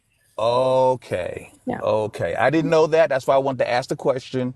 Um, consider myself educated. So, hey, I appreciate y'all. Thank you so much. I like the work that you're doing. Love your live and the information that you're putting out. And go blue. And we're Appreciate it, waiting Eric. for next week. Appreciate you very Thank much. you. Absolutely. Thank Let's. y'all. You got it. Do you ever Let's do. say it in like your regular life now? Like, because now I Yes, just can't stop I saying do it. too. Let's And just play the like, disclaimer first, and we can take care of that, and then move on. TikTok. It is our intention during these live broadcasts to only provide fact-based information to the absolute best of our ability. We strive to never spread misinformation or to platform those that do. Opinions of our guests or commenters are theirs and theirs alone and do not reflect those of the host. Hate speech is not allowed, and we are diligent about policing it. This platform is for educational purposes only. We now return you to our regularly scheduled pandemonium, already in progress. yeah, I have a trouble with saying it in real life. Like now I say it TikTok way when I'm talking to my husband, or I Google it with the freaking weird. TikTok friendly words. I'm like, why can I not? I know it's strange. We've fallen into that trap. ADHD birds. How are you today? I'm great. How are you? Doing fine, thank you. What's on your mind? We're good. Oh, happy Halloween. I just wanted to Same. come on and shed some positivity. I live in very rural Wisconsin, pretty red. And I've been volunteering with the Democratic Party here for a while, and they wanted me to put up some signs in our farm, as we're off of a busy county highway, for Harris and for our local candidates as well. And something really cool happened. I had another farmer drive by. I was a little bit creeped out because I just put the signs up and I was like, ooh, I'm a little nervous. We live on, about a quarter mile long driveway and people don't typically drive down it. But it was this awesome potato farmer who dropped us off a giant box of potatoes with a letter saying that we were absolutely brave for putting these signs out in front of our home. And it's crazy. I see so many Harris Walls signs around here. And back in 2020, it was completely red. Everything was Trump. So it seems nice. I actually wrote I my think neighbor. Okay. Sorry, go ahead, Chelsea. I wrote my neighbor a letter who put out, like, I live in a purple county, but I wrote my neighbor a letter who I saw put out a Harris Walls sign. And I thanked them for what they did for my 4 daughters by voting that way. It's such a nice act of kindness, seriously, especially when you live in an area where you're nervous to put these things up, and what kind of retaliation there might be. So yeah, just what I'm hearing too is that you're like the third person this morning that's called in from Wisconsin, and I think obviously we talk a lot about Pennsylvania, rightly so. If Kamala Harris wins Pennsylvania, she wins the election, assuming she wins Wisconsin, right? Mm-hmm.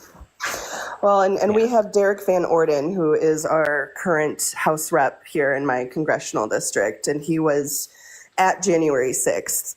So it's a really important election out here in central Wisconsin to get Rebecca Cook elected and get that guy out of office because he's no good for our country. Agreed. Thank you, ADHD. Appreciate that. Wisconsin Thank you. representing. Thank you for being here. Appreciate the support. I don't know if you've ever seen this political mom. Have you ever seen? There's a series on YouTube. I'm not sure who the producers are, but it's called Middle Ground. Have you ever seen any of that? Yeah, I have. So it's interesting. The one that I saw recently was 30 Democrats and 30 Republicans. And what happens is there's a prompt given by the host or the moderator, whether it be immigration or the economy or threats to democracy, whatever it might be. And you can literally, it's what we do every day. It's like the people in MAGA do not have facts. I mean, I'm not telling anybody they something you don't already know, but when you can watch it and you realize, my goodness gracious, and you can see their anger rise when they're called out. And there's some people that we see on TikTok, like Dean's been on the show, and I want to be on that show so bad, like so bad.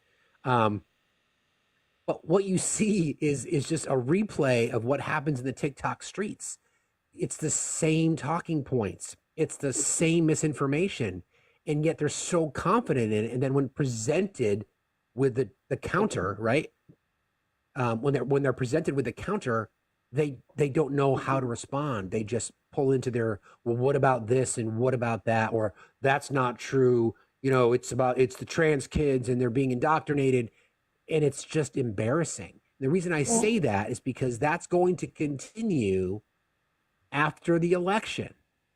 Misinformation, disinformation is not going anywhere. We got to make sure we're out ahead of it. Oh no, it's I going wanted to to get share worse. some go for it. Yeah. Some economic news. I think, Frank, thank you, Obi, for sending this our way. Key Fed inflation rate hits 2.1% in September. Personal consumption expenditures price index showed a seasonally adjusted 0.2% increase for the month, with 12-month inflation rate at 2.1%, both in line with Dow Jones estimates. Core inflation rate was at 2.7% after the measure was increased. Initial filings for unemployment benefits totaled 216,000 for the week ending October 26, a decrease of 12,000 and below the forecast. So again, the economy continues to hum. We are the envy of the world. There is not a prime minister, president who leads any country around the world who is not absolutely envious of the American economy, proving that when you invest in your country, infrastructure, Chips and Salsa Act, as it's now officially known. Actually, I'll bring up the source since he just provided that context for us. The Chips and Salsa Act. These are the things that matter when you are. I always lay out this scenario. You got $100,000 to spend. Are you going to buy an RV or are you going to fix up your house? The better investment is to fix up your house. Obi, thank you for sending that along, buddy. Greetings and salutations. It is a chilly 49 degrees Fahrenheit. There has been a global warning alert sent through all of Los Angeles County. Please do stay indoors. It is now officially below 50. You will need the following items: wool socks, wool pants, wool shirt, wool hat, wool gloves, and 8 dogs to keep you warm at night. Listen, that's real in California. Okay, we do not do well with cold weather. Hey, Charles, can you give Olivia a squeeze from Uncle Anthony, please? Yes, Livy, say Okay. hi.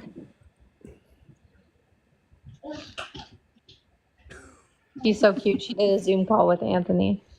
Oh, that's awesome. Yeah. I mean, who wouldn't what's on want your to do mind a this Zoom morning, my call with dude? a guy? First of all, Bjorn Borg, Guns N' Roses, love it.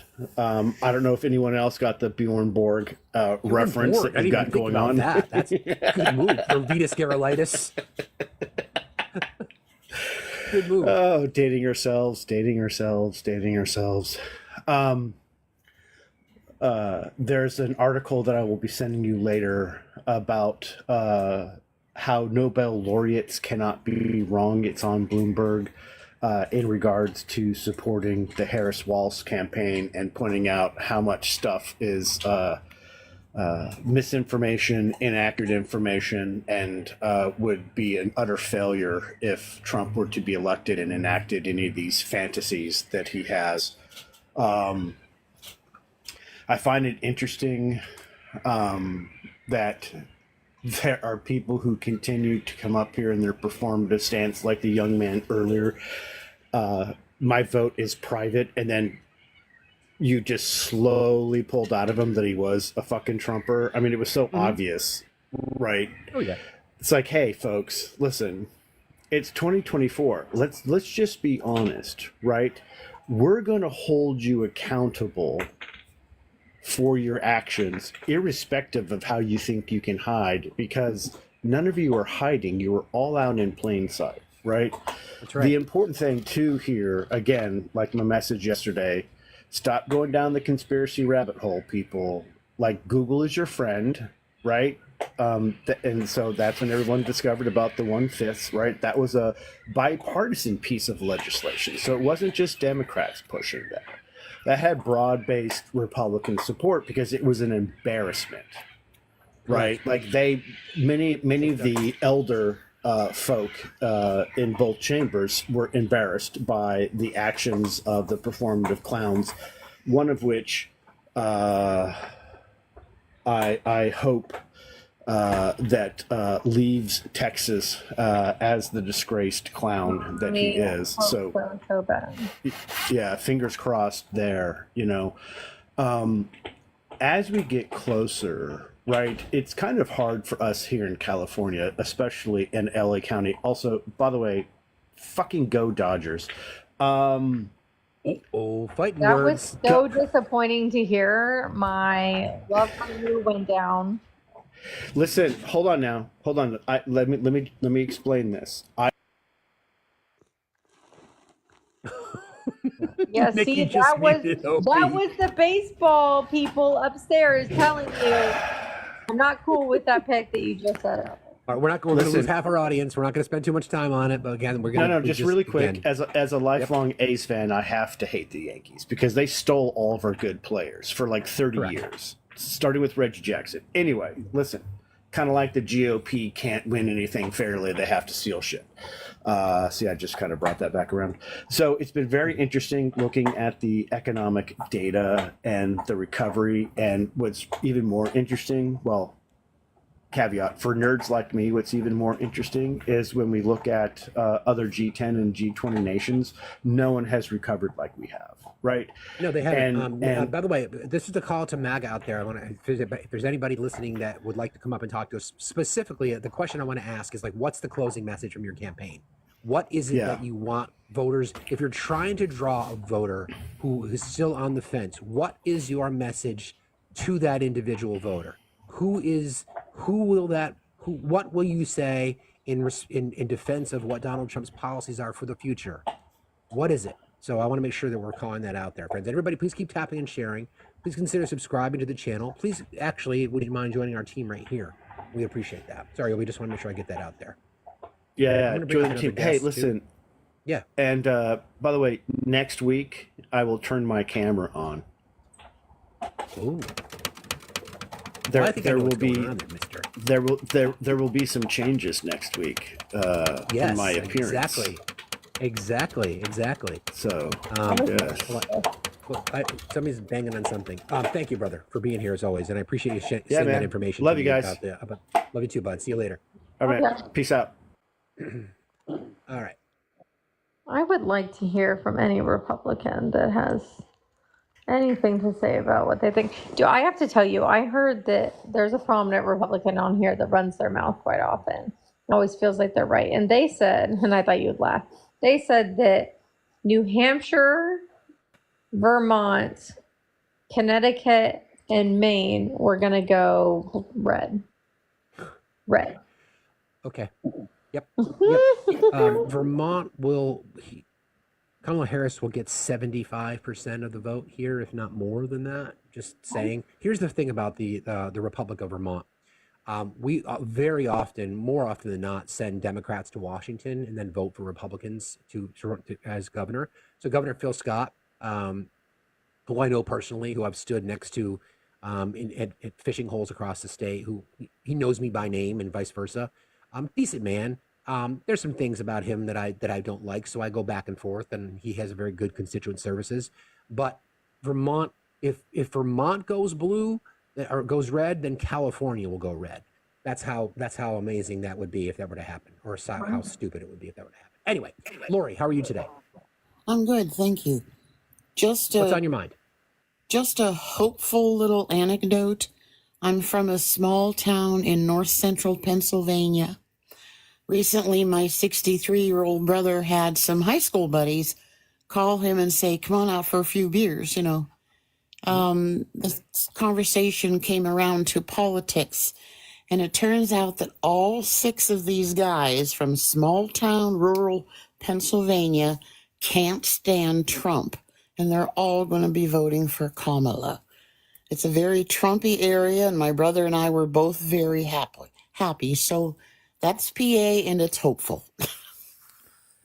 That's what we keep hearing. I think Pennsylvania is going to, again, this entire election is going to come down to that state. We'll be watching the returns as they come in all day long. And I think it's very, very likely that when Pennsylvania is called, at the same time, they will call the presidency for Madam President, the 47th President of the United States, Kamala Harris.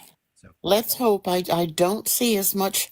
The only Trump stuff I see mostly is rural Pennsylvania. More urban areas, I just don't see the Trump stuff I used to see. So let's cross our fingers. Agreed. Thank you for being here, Lori. Appreciate you very much. Bye. Again, here's the question, right? The question for the right. What's your closing message? I haven't seen it yet. Ethan, how are you today? Hey, I'm good. How are you? Doing fine, thank you. What's on your mind?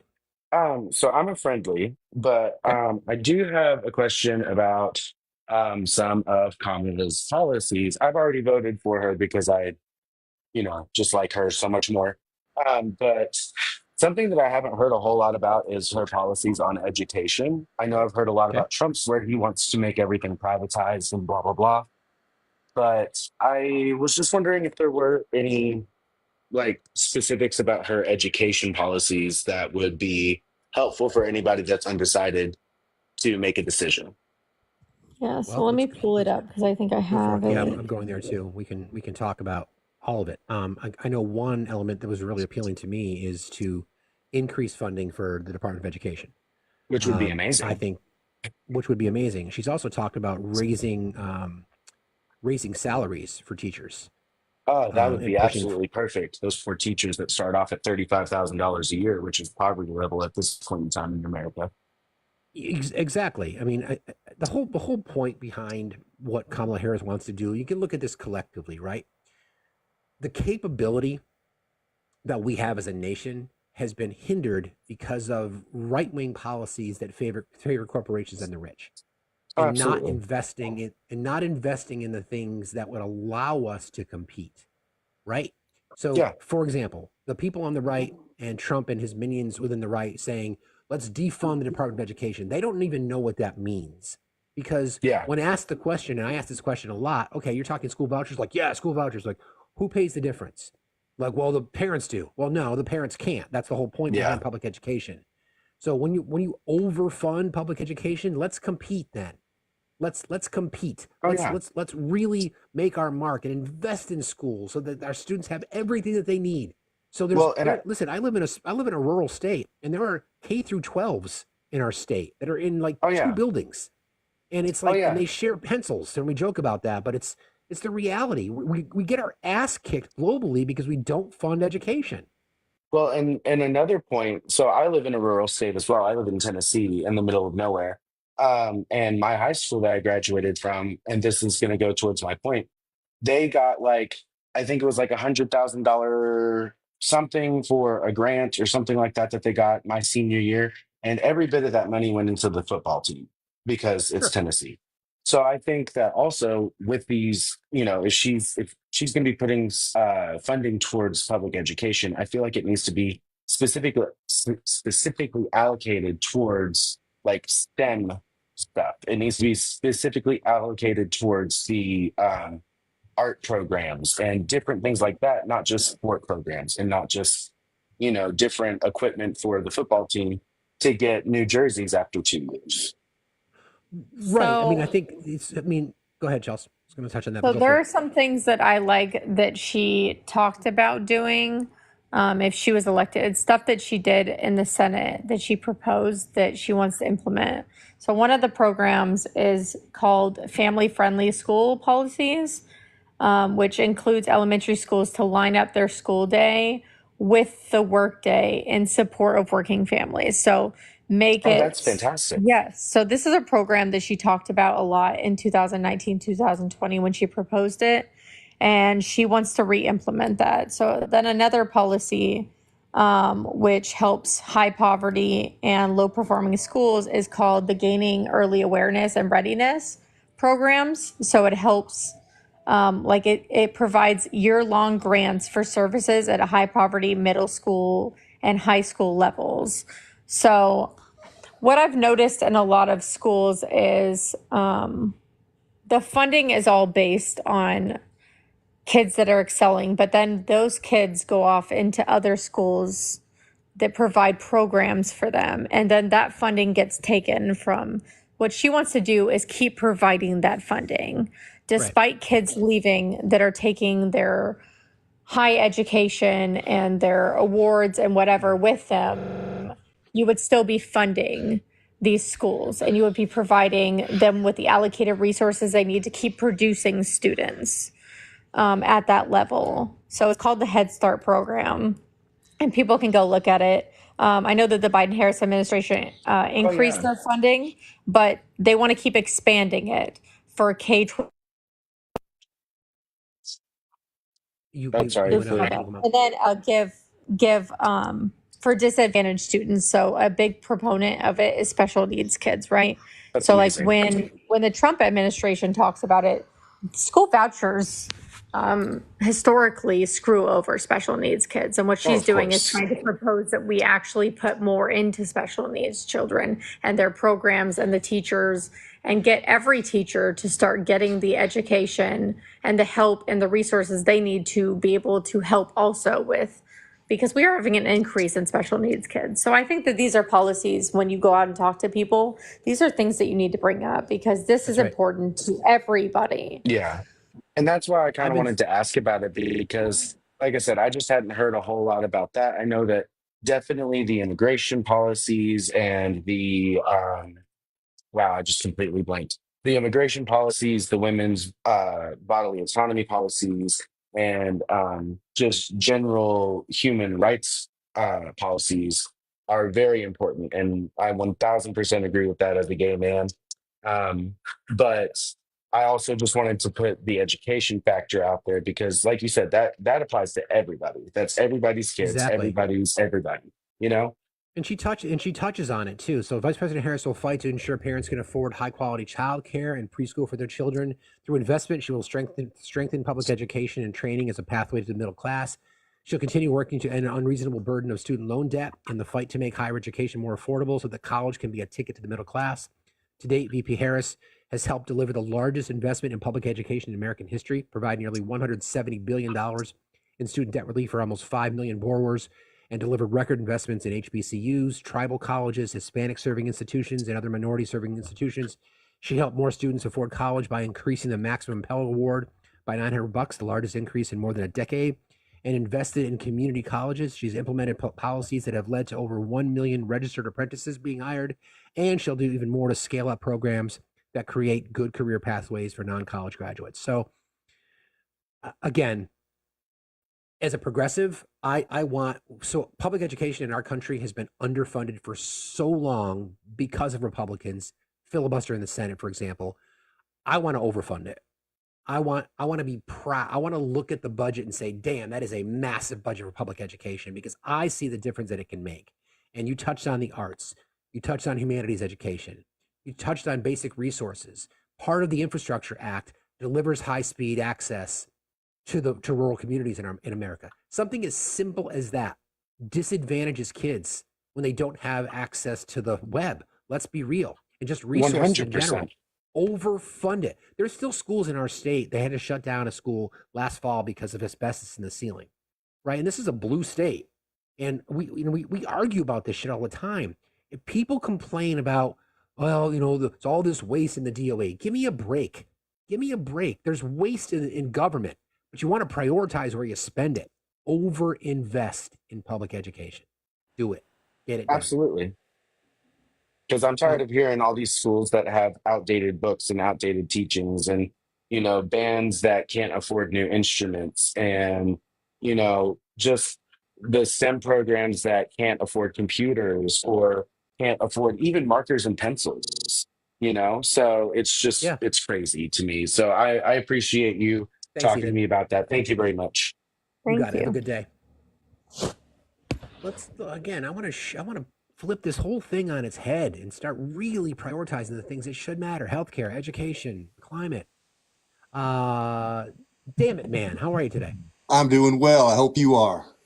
I am. Thanks for asking. What's on your mind? Well, number one, I got my T-shirt like that back in '88 when I saw those guys open up for Aerosmith. One heck of a show. I probably saw the same tour in Albany, New York. As a matter of Yeah, fact, mine was in Michigan. there you go.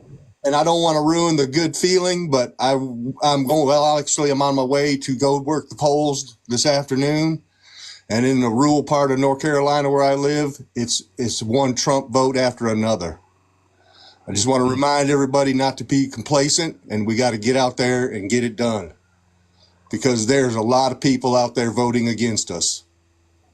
What have you been seeing like in your community? Are you seeing, I know it's anecdotal, but are you seeing Harris Wall signs? Are you seeing high There's traffic at polling locations? very few Harris Wall signs in this area. I live in like the northern central part of North Carolina, and I think most Harris Walls people are afraid to show themselves here because, right, it's so volatile, right?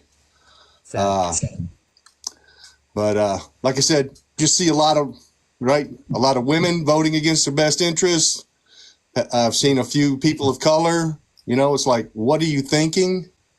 I know. And but I just want to, like I said, I just want to make sure everybody remembers that we got to get out there. Don't think it's going to be easy. It's a good point. I appreciate you jumping in today, friend. Thanks for what you do. And Yes, be sir. safe out Have there. a great day. Thanks a lot. You So too. what are the numbers looking like in North Carolina?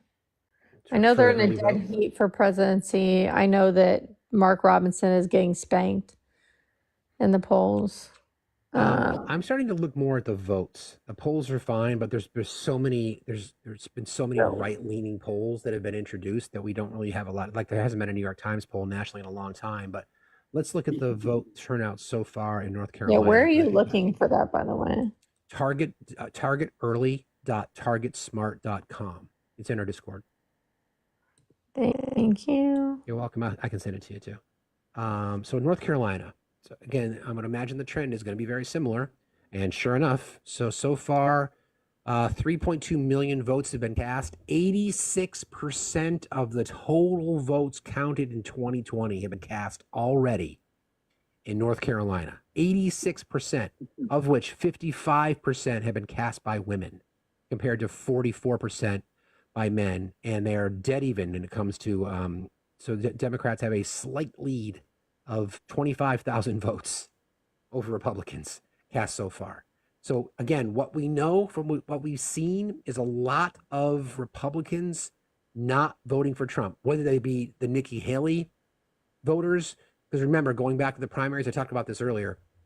During the primaries, Nikki Haley voters showed up at 15 to 18%. So and a lot of those, I think the number ended up being 25% of those voters were never Trumpers.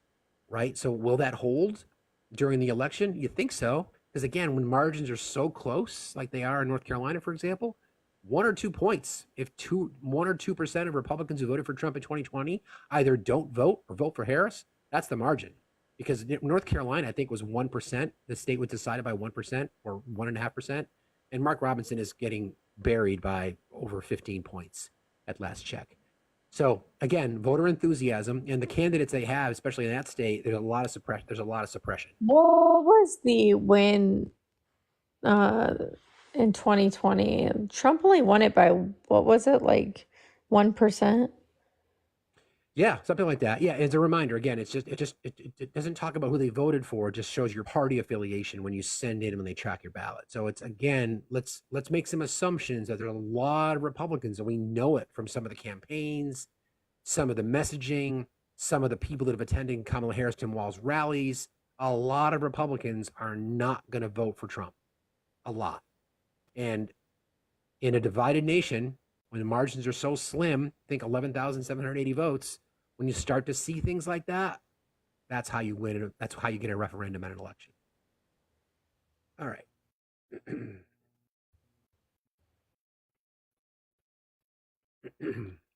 Everybody, please keep tapping. Please consider contributing to our gifting goal. Thank you for your subscriptions. We appreciate you very much.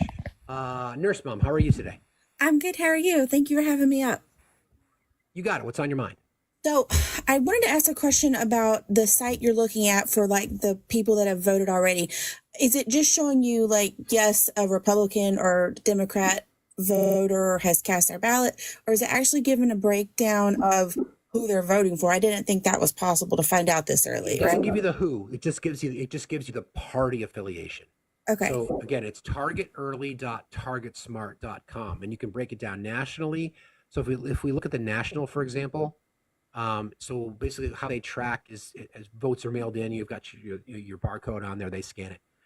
So 53,330,000 votes have been cast so far nationally. That's 45% of the total from 2020. Of that, it's 53% have been cast by women compared to 44% cast by men. And Democrats are outpacing Republicans to the tune of around 1.5 million votes so far. You do it by modeled party or registered party? Modeled party. Okay. Based on the areas that they come from. Okay.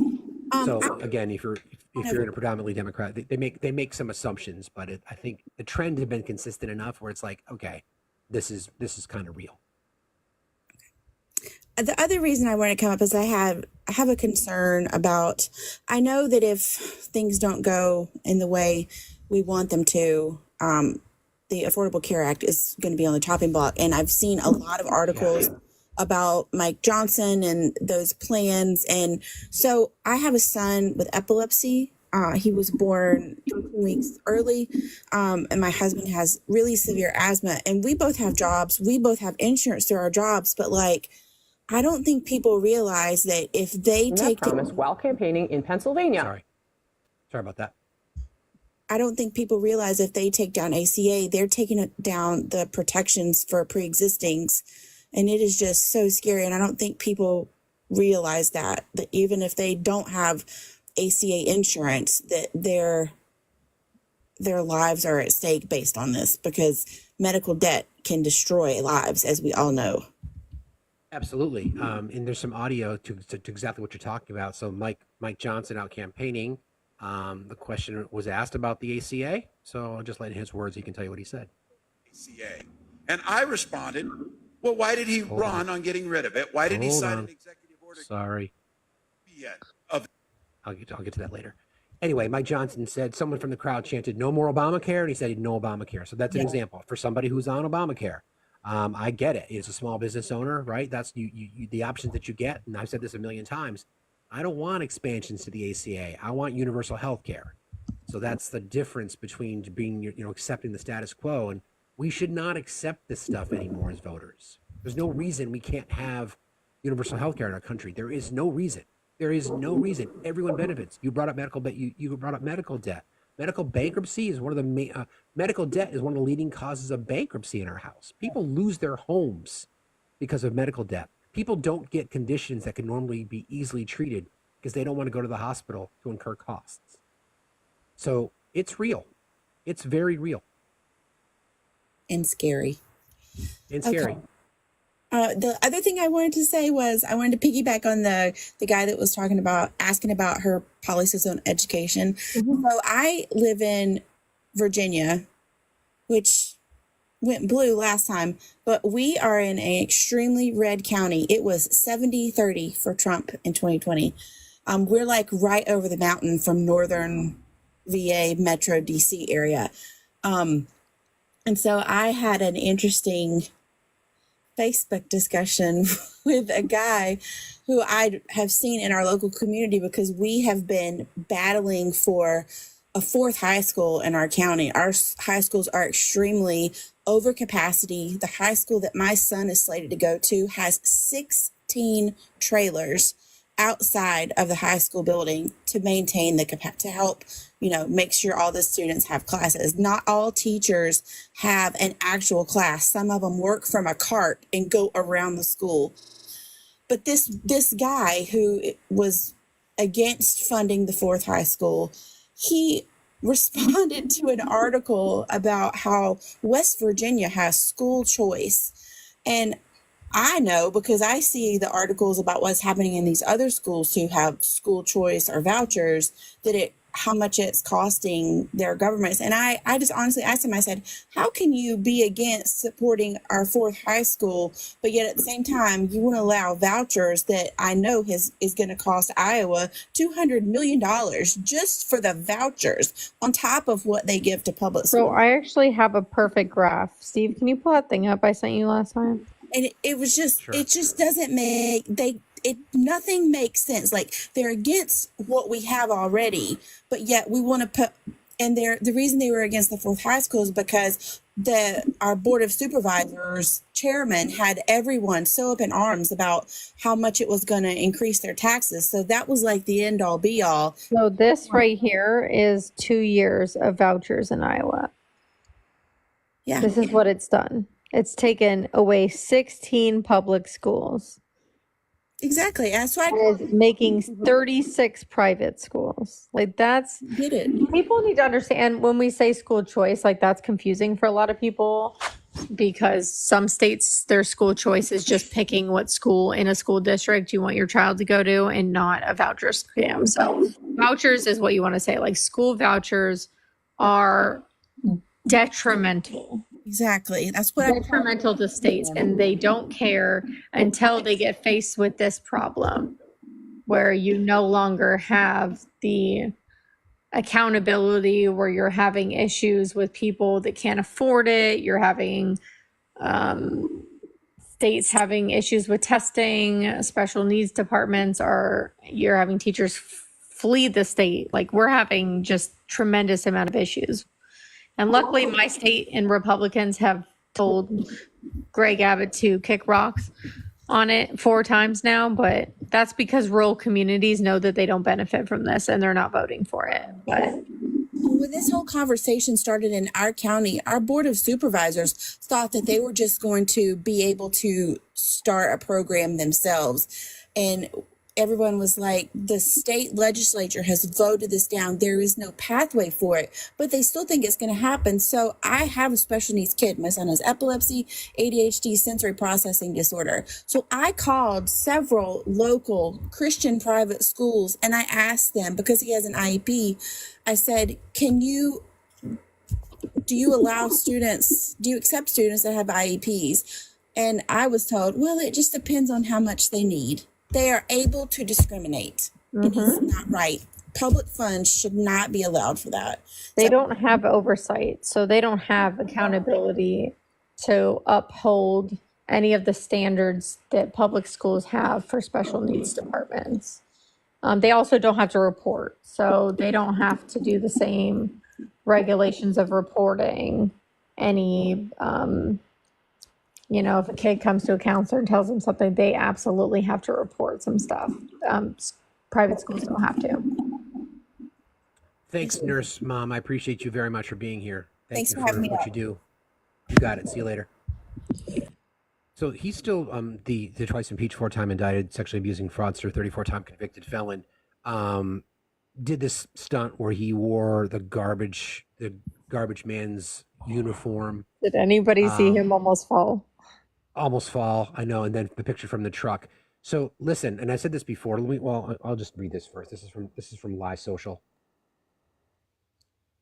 For the past 9 years, Kamala and her party have called us racists and bigots and fascists, deplorable, irredeemables, and they call me Schmittler. They've taken your money, they've thrown open our borders to criminals, they've sent our blood and treasure to fight in stupid foreign wars. This Tuesday is your chance to stand up and declare you are not going to take it anymore. Vote MAGA 2024. So he's all up in his feelings. And here's the thing, MAGA. Here's the thing, okay? I know you're out there. I see some of you trolling.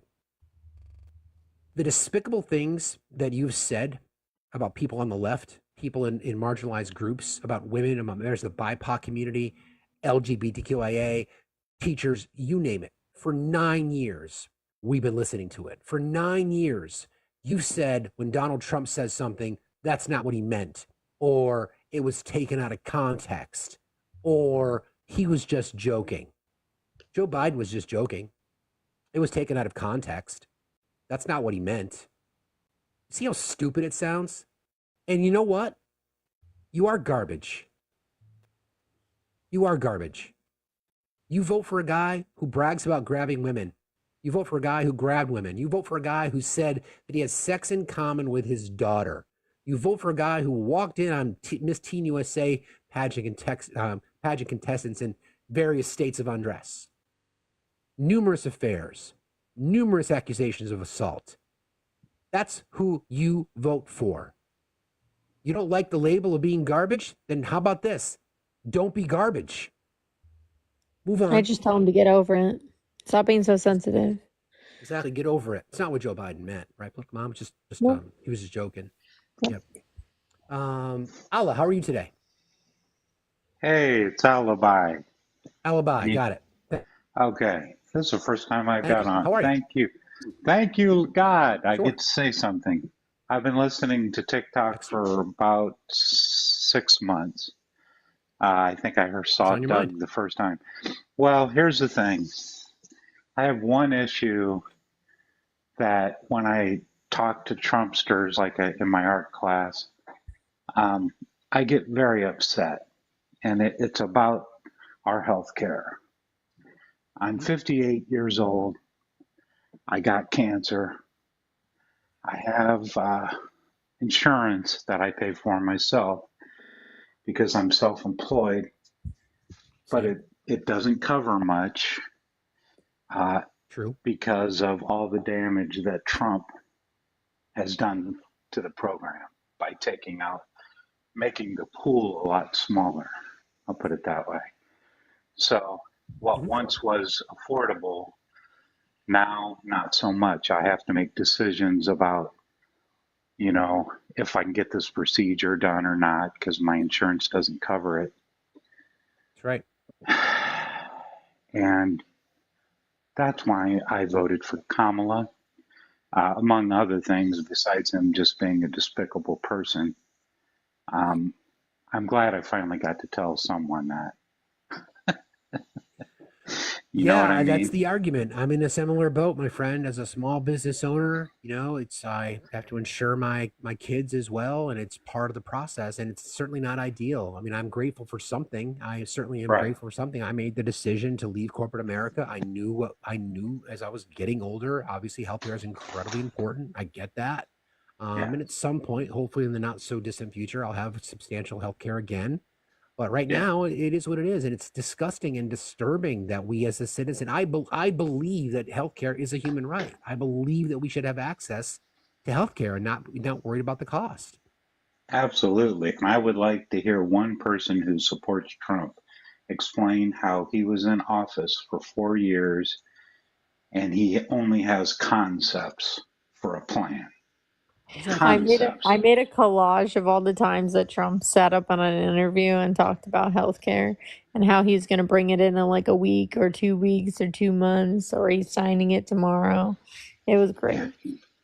Yeah, you're right, Alibi. I mean, and again, I want to make sure I'm very clear about this.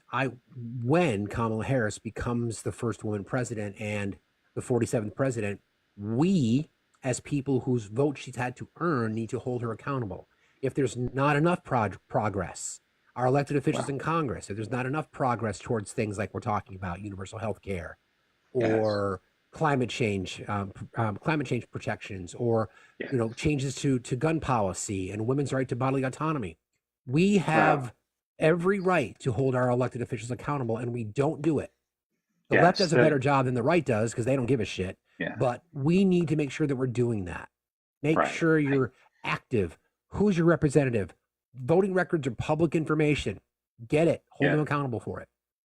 I agree. I hope that is change, but I should put it differently. If we get together and organize, we can change that because we've done things in the past to change things that we no longer would accept. Mothers against drunk driving, right? Yeah. When I was a kid, you could smoke anywhere. You can't do that now. True. And the tobacco companies had a lot of money. So it's possible to change things if Yeah, you really want it to. takes, but it's groundswell, and it takes people Yeah. understanding that our politicians need to know that their constituents are watching, and that we Yes. want to hold them accountable. And that's why the Republican Party has become what it's become, is because their voters will accept whatever lie they tell them, and they will Yeah. not hold them accountable. And that's the That's difference. right. So, Yes. Alibi, Yes. thanks for being here today, friend. I appreciate you very Hey, much. thanks for having me. You have a You good got it. See day. you later. You Bye too. bye. Oh, I'm gonna ring up Trump's ear. Hello, ear. How are you today?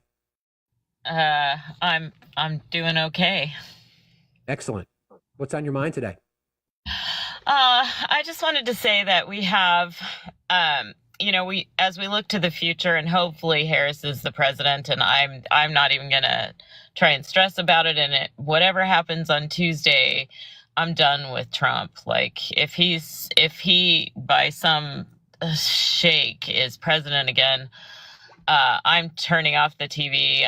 I've got, for my mental health, I've just got to get away from him. And I'm going to dig in, though, because it seems like the evil people are the first to figure out the new technologies and how to manipulate the public using them. And so it seems really important that one of the things that we do immediately is start looking seriously at AI and how to use AI to spread the truth and good messages about what we want as far as like universal health care and funding education and all of those things. And that we have got to get on that now, because the evil people have already figured it out. And they're already using the bots, and they're already manipulating the narrative using AI, videos, using AI. They're already on top of it. And we wait until, it seems like we always wait until there's a crisis, like, oh my gosh, how is half of America delusional enough to think that Trump is a pure person who is not doing anything wrong, and the media and the CIA and the FBI and the Justice Department are all going after him because he's rooting out corruption, when he is the most corrupt individual to ever run for office. And it seems like we're behind we always get caught off guard because we assume that those technologies will be used, like Facebook and all that, will be used for good. But the evil are like, no, we can figure out who's manipulatable. We can crunch that data. We can target them. We can make them vote our way. And I just want to call out to all creators, all of us, to spend some time figuring out that technology and figuring out how to win that narrative away from them, and how to spread the truth in a way that draws people into the truth instead of allowing them to go further into their delusions. You're right. And Sherry Moon, you literally took the words right out of my mouth. We tend to be a little bit more reactive. We need to be more proactive. Absolutely. One of the reasons I got on this app to begin with was because of how much misinformation and disinformation I saw that was out there. And it's not gonna end. It's really, it's easy. We did this exercise last week when we were talking about this topic, about how easy it is for somebody to fall into that trap. And the left, we're all susceptible to it. We're all susceptible, right? And I believe in our right to free speech, but I also believe there needs to be some controls put in place, because what we've seen, again, when society gets harmed by something, the government tends to react, whether it be seatbelts or smoking or whatever it might be, right? Society reacts. And I think misinformation and disinformation is so dangerous to the collective that we have to do something about it. And I agree. We have technology like AI and other forms that we can help. I'm not saying suppress speech, but there's got to be a way that we can control some of this despicable messaging that is harming people. It's harming people. Absolutely. Yeah. And somebody said with your username, I am the ear that was pew-pewed off. And I just want to say that for the first time in my life, I can be used to listen, which I never have been able to do in 70 some years. And so I'm calling for freedom for the other ear and also for the nose, because as the ear, like all I got to hear was like, and I had to hear horrible things too, like lies every single day. And I had to hear 12-year-old girls say no, and then I had to hear and the things I suffered being that man's ear. I'm just calling for freedom for the other ear and also freedom for the nose. So free the other organs. That's just what I'm saying needs to happen. We love you. We love you, ear. We don't blame you. Thank you for being here. We appreciate you very much. Thank you. You got it. It's a great perspective. I love that. My gosh, it's just the best. Holy moly. We'll go to noon today, friends. Please keep tapping and sharing. Can we get to 500K? I'd appreciate that. Hey, Peach, how are you today? Peach? Peach Angel? Peach, are you there? Peach? Peach going once? Peach going twice? You can request again if you'd like, Peach. Happy to bring you back up.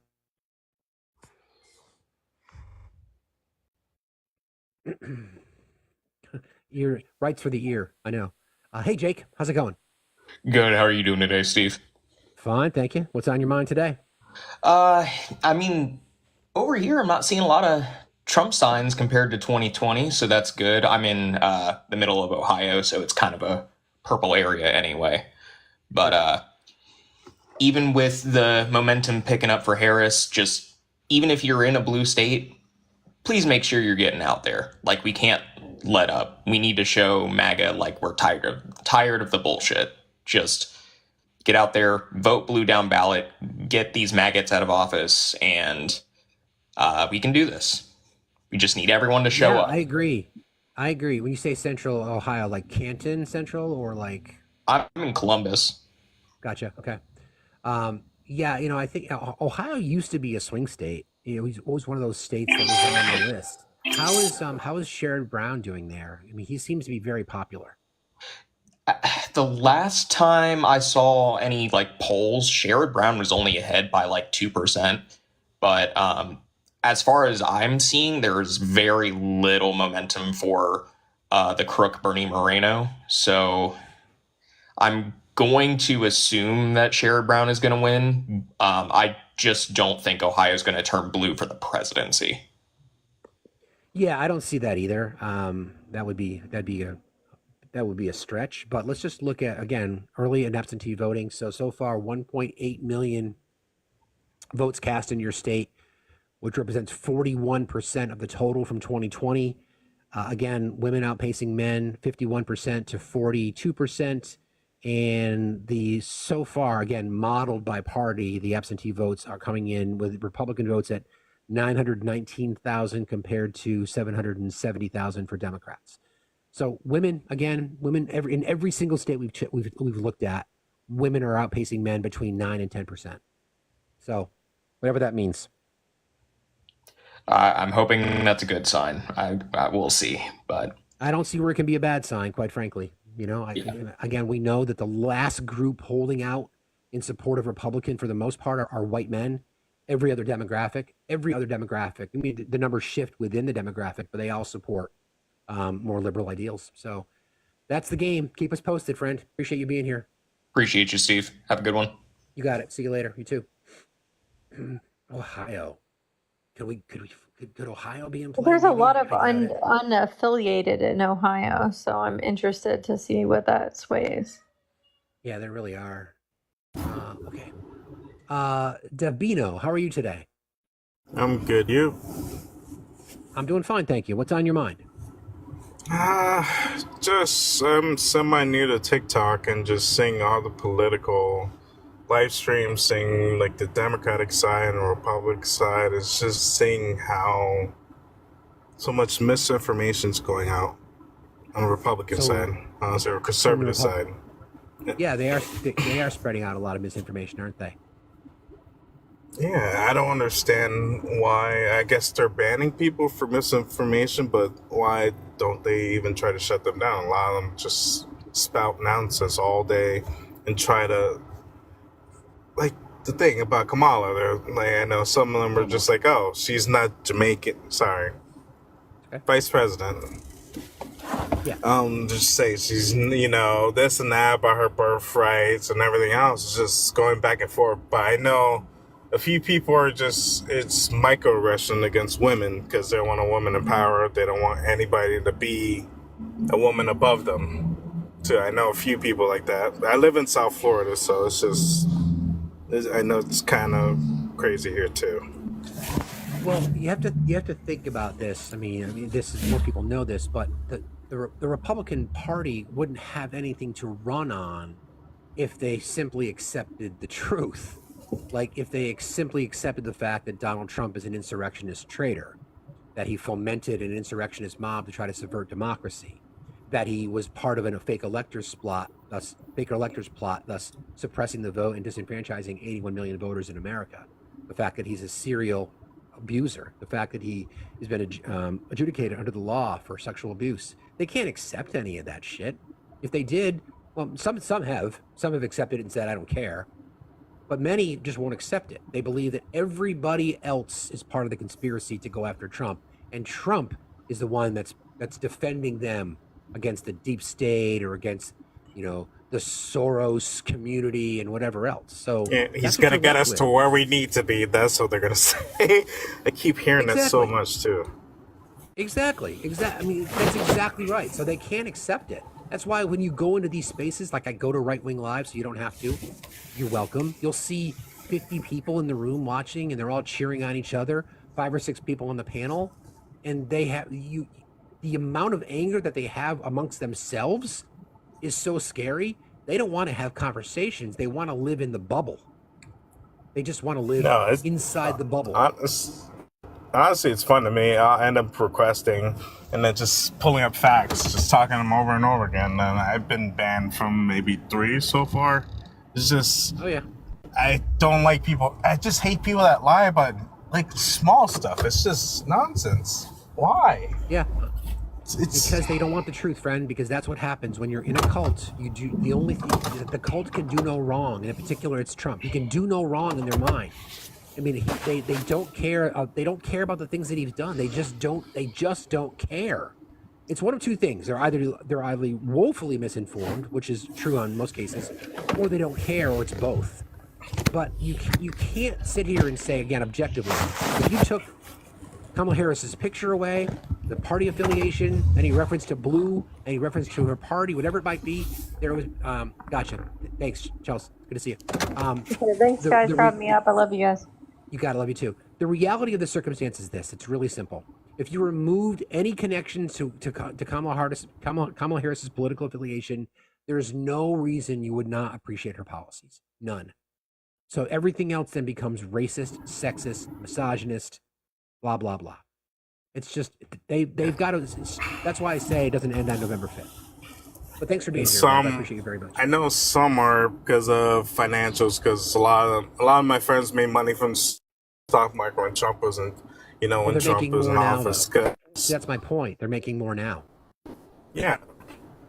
I know. He used to give little hints on companies. He was supporting this and that. That's the only reason why some of them actually made money instead of... So it's just... Like Kodak was one of the companies he mentioned, and he was supposed to make them, I guess, American company for pharmaceuticals, but, he lied, and nothing happened with that, as usual. Yeah, exactly. Thanks for being here, friend. I appreciate you very much. You have a good day. No problem. Have a good day. Too. So I just want to play a little audio. This is just really brief. I think this is just funny about every time he opens his mouth, he just gives us new fodder. Stand by. It's loading. Trump, as usual, struggling with his memory, saying we're close to World War II, and someone in the crowd actually corrects him. This is interesting. But we're close to World War II because we have people in the White House that World War III. Thank you. Thank you. I mean, come on. Come on. That's the guy you want? Look at that right there. Look at that picture. Pretty presidential, wouldn't you say? Look at that. In front of the White House, the Roosevelt balcony, I think that's referred to as. Come on. Very presidential. On the ellipse, you know, the place where the insurrectionist traitor led an insurrectionist traitorous mob to the Capitol to try to subvert democracy. Come on. It's an easy choice. Just do it. Just vote for Kamala Harris. Be a man. Vote for a woman. Gen X, how are you today? Hey, friend. How are you doing? It's been a long time I'm since fine, I thanks. I know. What's going on? So I was just talking to my girlfriend yesterday, and she's really sweet, and she's raised 3 boys, and she just told me that 2 out of her 3 boys are Trump supporters, which I was kind of shocked about. But she also said she's got 3 toxic sister-in-laws because she comes from a narcissistic mom, a really bad one. And so her brothers tend to marry people like their mom. But she said that these narcissistic, I guess, sister-in-laws said that they need a narcissist in the White House to get stuff done. And I just don't understand the mentality that they know he's a narcissist and they think that's what the country needs. That one floored me. That's a little toxic masculinity showing there. Mm-hmm. But these were females Yeah. saying it, that that's what we need. And I said, well, aren't most politicians narcissistic? And how is that working out for us? Yeah, I mean, it's still toxic masculinity, though. I mean, that's the whole point, right? You convinced everybody else, women and men, that a woman can't run the country, or Right. that you have to be a narcissist to run the country. I mean, listen, Well, and that it's there's a got to good be. thing. Yeah, It's there's. masculine. Go ahead. I'm sorry. It's masculine. It's powerful. It's, and I'm like, don't you understand what narcissism is? That's people that lie, cheat, and steal, and they're self-absorbed. They don't care about you. That's the part that there's that disconnection that I don't understand. And I'm sorry. Go ahead. I interrupted you. Go ahead. Yeah, no, you're right. I mean, I think no, you're right. It's what we see. It's the misogyny. It's everything else, because the patriarchy's, my point about toxic masculinity, it's the patriarchy's influence on not just men but women as well, convincing women to literally vote against their own bodily autonomy because of some allure that Trump is this alpha male.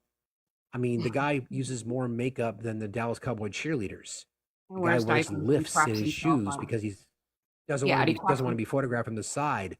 You know, it's just the strangest thing. It's just Well, and he craps himself on national TV. correct. That he wears a girdle because he doesn't because of his appearance, right? I mean, it's just it's.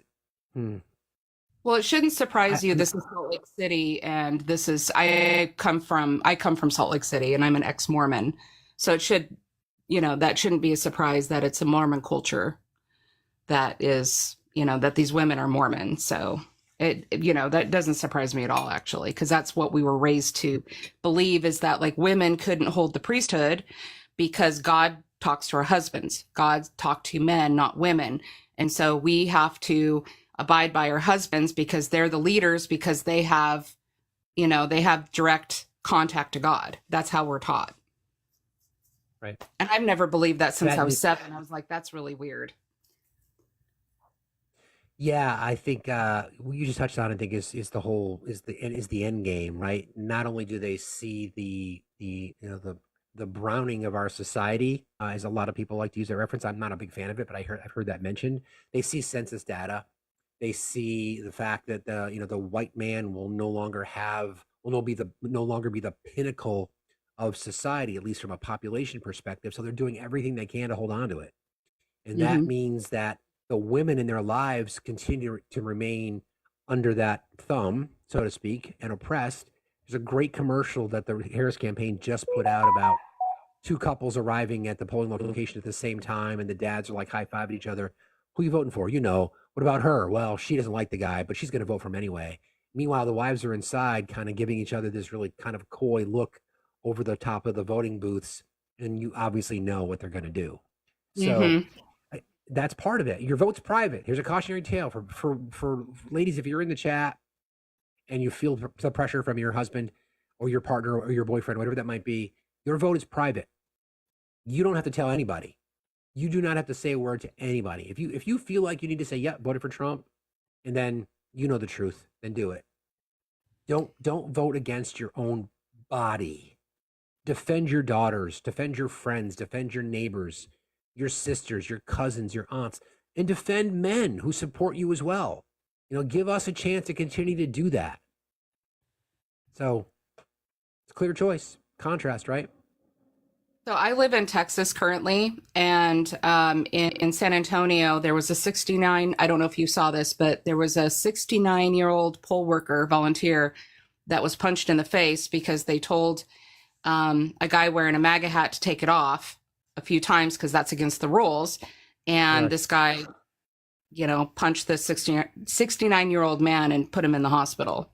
And that was in San Antonio. And then in Dallas, there's a guy that dresses up like Napoleon Dynamite, and he does a really good impression of him. And he was wearing Vote for Pedro, and he was at some stadium, and I think he was at a comedy club, but they were outside taking a break, and it happened to be that this guy, I think it's the Dallas Stars, and they were hearing him telling a joke, I guess, about Trump and terrorism or something like that, and saw his Vote for Pedro, and didn't think it was Napoleon Dynamite, and then proceeded to punch this guy too. It's nuts. Like, I'm actually going to be sheltering in place for the next week, because I'm scared. I'm in Texas. It's crazy. It's unfortunate. We talked about that a lot this morning, about people feeling like they have to be afraid to cast their vote, which is the ultimate form of, it's our country's based on the ability for our citizens to be part of our democracy, and that you have to be afraid of that is just crazy. Well, no, I'm not I afraid to appreciate you being vote. here, friend. I did vote, No, but but I mean, I'm not going to you know go what I mean. out because I don't know what crazies are going to be doing, like revolting if he loses. Like, I'm afraid of what's going to happen. I'm hoping he's going to lose. I'm praying to God. I'm like the other woman where I'm just going to shut the TV off if he wins. But Yep. there's remember this. There's more of us than there are of them. Okay. But it's I really loved what you read yesterday about kids being put in the foster, like that, the woman being forced to give birth and then the child going through foster care. Because I tell people that all the time. They're like, no, babies get adopted all the time. And I'm just like, no, they don't. And they go into the foster system and then they get abused and then they grow up as broken adults. Like, people don't understand that. So really loved what you read yesterday. I love what you do. It was great talking to you again. Thank you, friend. I appreciate you very much. Have a good day. See you later. You too. So our friend Greg is out voting in Kentucky, line for days, and he took a picture. There's a dipshit with a bandage on his ear, and he says, I called my wife so I could say very, very loudly, there's a dipshit here with a bandage on his ear. Kentucky represent. Love that. I love that. It's just the best. We have such a great community, and people are showing up and voting. I love it. Democracy. It's not a spectator sport. Political time with Kristen. How are you today, Kristen? Kristen, are you there? Kristen? Okay. You're welcome. You're more than welcome to request again if you'd like, and come on. You want to come back to that. Try to get to everybody here. Friends, we're going till noon today. Let's see if we can get to 500K. Everybody tap away. Hi, how are you? Hey, Steve, how are you doing? I'm doing fine, thank you. What's on your mind? Good. Happy Halloween. Great costume. Thank you. I do want to thank you for continuing to spread Courtney's message. I think it's super important. I think it's awesome.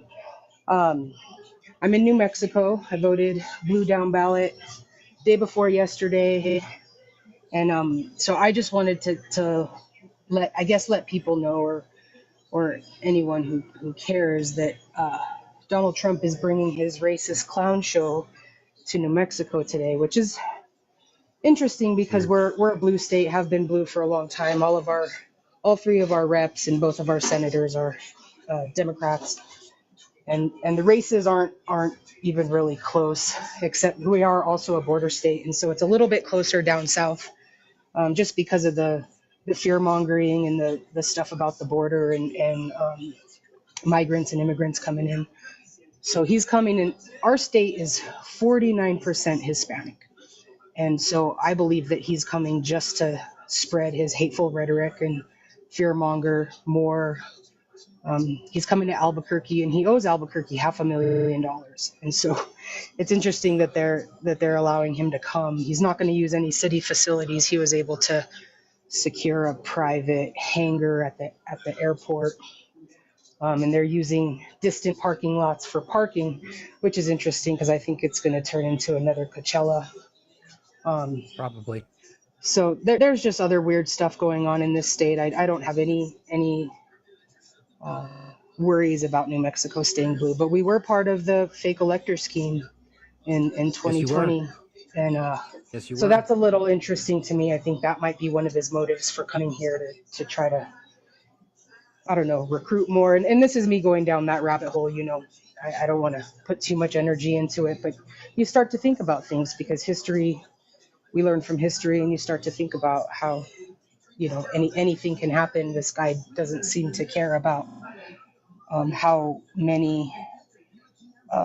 much he has to do. He'll do anything is what I'm trying to get at. He'll do anything to get elected here. And so, To stay out of jail.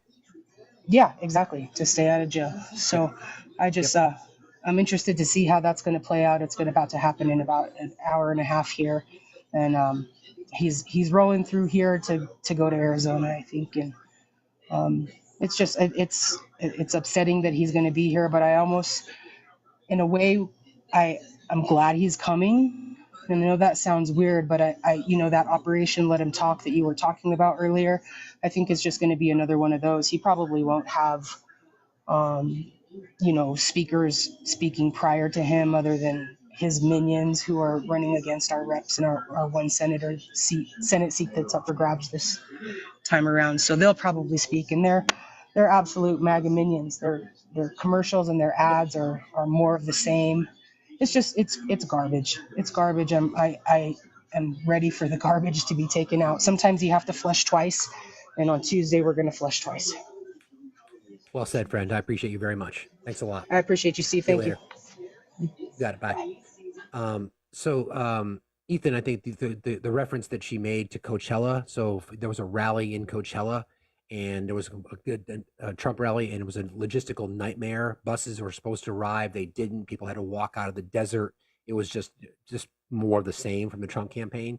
So as she was referring to that, or they were referring to that, Trump having to rent a private airplane hangar because he owes the city of Albuquerque money. Same thing with Burlington, Vermont. He still owes the city of Burlington for this is from years ago, still owes us money.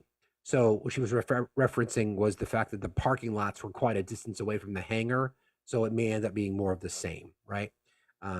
So that's what you get from from the Trump campaign. You know, it's like whack-a-mole. Are you going to make it back to your car? Who the fuck knows? Hello, friend. How are you today? Yeah. Hello, my friend. It's kind of weird. It's like, you know, it shows that was impacted. What was? When I look under that account number, right. Well, when I look under that account number in our portal, you can request again, bro. I don't want to get your personal information out there, but that's okay. We can navigate through that. Hi, Hello. Fax. How are you? Hi, how you doing? I'm good. How are you? Good. Can you hear me? Yes, gotcha. Am I lagging at all? You are not lagging. Okay, perfect. So I'm on my way to work right now. I know that you tried bringing me up. I was literally like getting ready. That's okay. Man. So I do have a little bit to say, but I don't really want to take up your time. Go for it. But I do want to touch on the rally that was held at Madison. It's a rally that was a hate rally. That rally was a threat to democracy. This rally was intended as a hate rally. That's exactly what it was. And for the MAGA supporters that are possibly in here, that, you know, that were possibly there, for you to cheer on the disgusting bigotry goes to show your ignorance. You know, as a former Trump supporter, I will never, ever condone those actions at all. It's fucking disgusting. Yeah. It's really disgusting. You know, it's like down my street, like here's like one Trump sign, but like there's one back here that's Harrison Walls. I'm horrified. I'm horrified to say the least. I'm absolutely horrified. We are 5 days away from the election. And God knows what's gonna fucking happen. He knows what's gonna happen. That rally was intended for him to lose this election. So he can start a whole new Stop the Steal rally 2.0. But as far as I'm concerned, Biden is going to be right on top of that shit. He is. I believe you're right about that. I think the opportunity, the lessons that we learned from January 6th, the last time that there was an attempt to subvert democracy and disenfranchise millions of voters, was obvious. I'm going to bring up Nikki real quick. You guys can continue to talk. I'll be right back. Sorry. No, you're good. Hi, how are you, Nikki? Good, love. How are you? I'm good. Sorry. It's very windy. Oh my goodness. I don't know. I just think after this election, even when Trump loses, I'm gonna go into hiding. I'm not gonna come out of my house for a couple weeks. I'm gonna let everything calm down. But like other than that, like I'm gonna need like a huge mental break. I think a lot of us are going to need a mental break, but I don't necessarily know if you should go into hiding. But I think a lot of us are just feeling, you know, it's definitely all around and stuff like that. So I definitely get that. So we get it. I had recently received a message from a MAGA supporter, and it was absolutely disgusting, appalling, deplorable. You know, all of the things around, you know, it's like I get some pretty crazy comments, but this message tops that. Tops that in a whole 1000% change. Like it literally tops that. So I think I do want to try to wrap up here. I think what you're saying is the point. There was no political reason for going to MSG. It was strictly to remind his voters that there was something that happened there that was horrible 80 years ago, and feel free to do the same. But political. I appreciate you jumping in today, Kristen, and we'll get there. Keep the faith. 5 days, okay? Yeah, absolutely. Thank you so much, Steve. I greatly appreciate you. No problem. Talk to you later. All right, bye. Hi, Nikki. Hi, I was laying down. I'm sorry. You're not That's feeling okay. well. That's okay. Hey guys, I just came back in here. Why do we only have 373,000 likes? You guys should be up to at least 500 now, or like half an hour before we end the show. You guys are usually almost at 1 million by now. So can you guys get that? And could we have like a couple more shares? Let's get to 1,000 at least shares, so we can get this out to the FYP. Remember, the heart me on the top is one coin. What it does is it pushes us out to the FYP and just shows engagement in the live. In his bio, in the link tree is the Discord link for the Discord. It's also in Gregory's link tree. If you guys can, you don't have to be a subscriber to join in the Discord, but there are special perks in the Discord, like 10% off the new merch store, which has some really cool stuff. And we have some subscriber only events. Go back to sleep. My bad. Thank you. Love you, bye. Thank you for being here. Appreciate you. All right. Got a little time left here, guys. Let's jump into a few more conversations before we wrap. Just as a reminder, full election day coverage. We'll talk about that in just a minute. TMB, how are you today? TMB 13? TMB 13, are you there? Sorry, that was I didn't mean to sign up. Okay, no worries. Thank you. Appreciate you, though.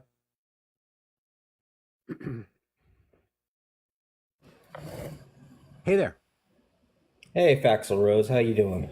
I'm doing fine, bro. I brought you up before, but you were on a phone. It looks like you were on a call with a client or something, and I didn't want to. You know, I sit here all day and nobody calls, and then the moment that somebody calls, that's when you bring me. Sorry about that. What's on your mind, my friend? That's well, you had a caller on yesterday, very nice lady, Terry, who brought up, oh, we have to try to get along with these folks, and I can't remember who you had up with you at the time, but I was really happy with the stance you took about not really, like we don't have to. No. I was on, I'm active in the South Carolina subreddit because that's where I live. And I kind of went off on somebody yesterday because I made a point of saying something about how, like, I don't get how this is hard. We have two candidates and one of them is a literal fascist. Yeah. And somebody responded, oh, well, you realize you're talking about half your neighbors and this and that. I'm like, at this point, I don't care, honestly. It's one thing, like, you want to have a disagreement with me, like you want to have okay, let's say you disagree on how corporate taxes should be handled. Okay, that's something you and I can have a conversation about. Exactly. Okay. There's certain things I don't even debate anymore, like people who want to take away abortion rights. I'm not going to even talk to those folks. Correct. Sorry, that's just something, where there's places I draw the line. But we're at a point now where I just want to scream at these people. This is not normal.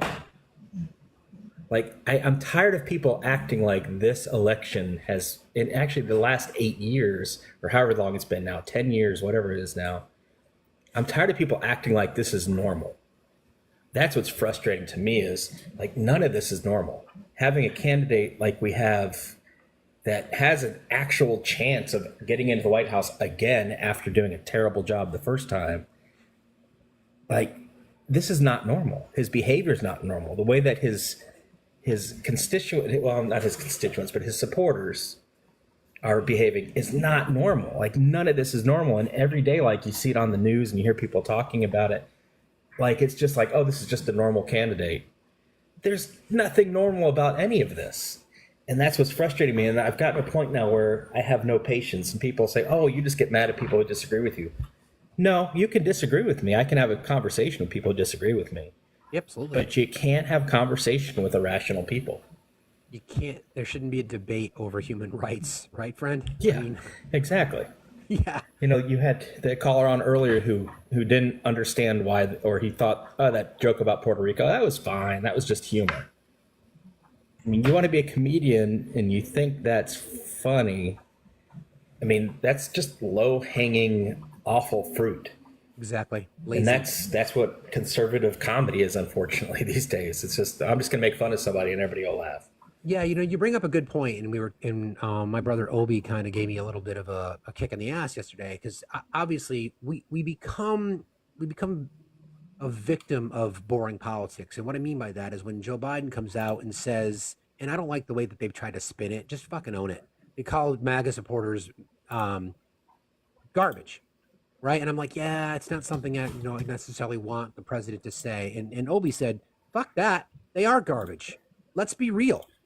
They are garbage. You cannot, for 9 years, we have listened to them disparage members of your community, women, BIPOC community, LGBTQIA, people like me who's just, apparently I'm a radical leftist. I'm the enemy from within, that I should just be rounded up, that we've been told that we are indoctrinating our kids, that that we're 3 PDOs, that all these things they've been saying about us for years. And then when Donald Trump says it, they brush it away, that it was just taken out of context, or that's not what he meant, or he was just joking. And now, 5 days from the election, you're all up in your shit because you get called out for being garbage? Miss me with that nonsense. Miss me with it. Yeah, it's one of the great ironies, like, I mean, they defend literally everything he does. And I watch you. I've watched you every day, for the last several months, and every day you see it. They call up and you say, okay, well, explain this to me, or you read his actual words, and they'll say, oh, well, he didn't really mean that. What he was trying to say. And if you have to say that about a political candidate, and we've had to do it for Kamala sometimes, but if you have to do that constantly, and you constantly have to explain away, and one of my favorite things that I'm hearing lately is you'll say, okay, but he says he said this, he's gonna terminate the Constitution. Oh, well, he won't actually do that. He just likes to say stuff. Well, why would you vote for somebody who just likes to say stuff? Exactly. Wouldn't you want to vote for somebody who's gonna? I mean, if he said it and you're voting for him, that means to me, hey, you want him to do what he says he's going to do. Exactly. So it's so frustrating to me. I mean, keep in mind why Joe Biden got into the race to begin with. He was coming off of Charlottesville, fine people on both sides. It's another example of the right trying to defend that. There is no defense to it. So Joe Biden has been disgusted by this guy for a very, very long time. Let Joe be Joe. I didn't like the fact that this, oh, well, the apostrophe was in the wrong place. Bullshit. He knew exactly what he was saying, and I'm with him. They are garbage. They are garbage. Yeah. You can't. And you literally want to stand up here and you want to use the C word in describing her. You say she sucked her way to the top. You say she slept with people to get where she's gone in life. That she's stupid. All these things you want to say about her, and then because you treat people like garbage, you get all up in your feelings because you get called out for being garbage. Again, miss me with that bullshit. And I think the difference between with you and I and them is, I mean, we kind of feel bad about doing it, but it has to, at this point, that's what it is. It is what it is. I mean, if you're voting for someone who is an adjudicated rapist, who has defrauded millions of dollars, who has just said the most awful, terrible things and just rambles on about nothing, what's wrong with you? I mean, there's nothing that makes sense. A lot of the folks that you talk to on the other side, in the opposition, I notice, and I'm sure you've picked up on it because, I mean, you see it every day. When you speak and you start presenting them facts, they don't listen. They're already organizing their defense and what they're going to say back. They're already organizing their reply to you. They're listening to reply, like, okay, well, he said this, so I'm going to come back with this. So you can go through and read an entire document to them. They haven't heard a word because they just want to come back with, oh, well, but what about Biden? And then, they're ready to come back at you. When I watch you, when they're speaking, and whoever else you have with you, whether it be Political Mom, Erica Olive, whoever might be up there with you, it's interesting to me because you will always hear what they're saying. And you can respond to it, but you can always recall it, and they'll be like, well, I didn't say that. And you can say, yes, you did. I just, 2,000 people just heard you say this. Yeah. So it's astonishing to me that happens all the time. And, they'll say, oh, she's word salad, she's this. It's wild that we have someone who is thoughtful enough to give a thoughtful answer. And yeah, she rambles sometimes, but what she always likes to do is try to... I'll call I'm the same way. Yeah. Absolutely. Yeah. She kind of will give a personal side to it and then get into her point. We have an attention span in America the size of a pea now. So if she's not saying, build the wall, or deport the immigrants or whatever, it's not getting through because people are hearing the first section. I know you got other folks that want to come in, but a couple weeks ago it's on Facebook. It's the soundbite phenomenon. That's what we live in. Exactly. Yep.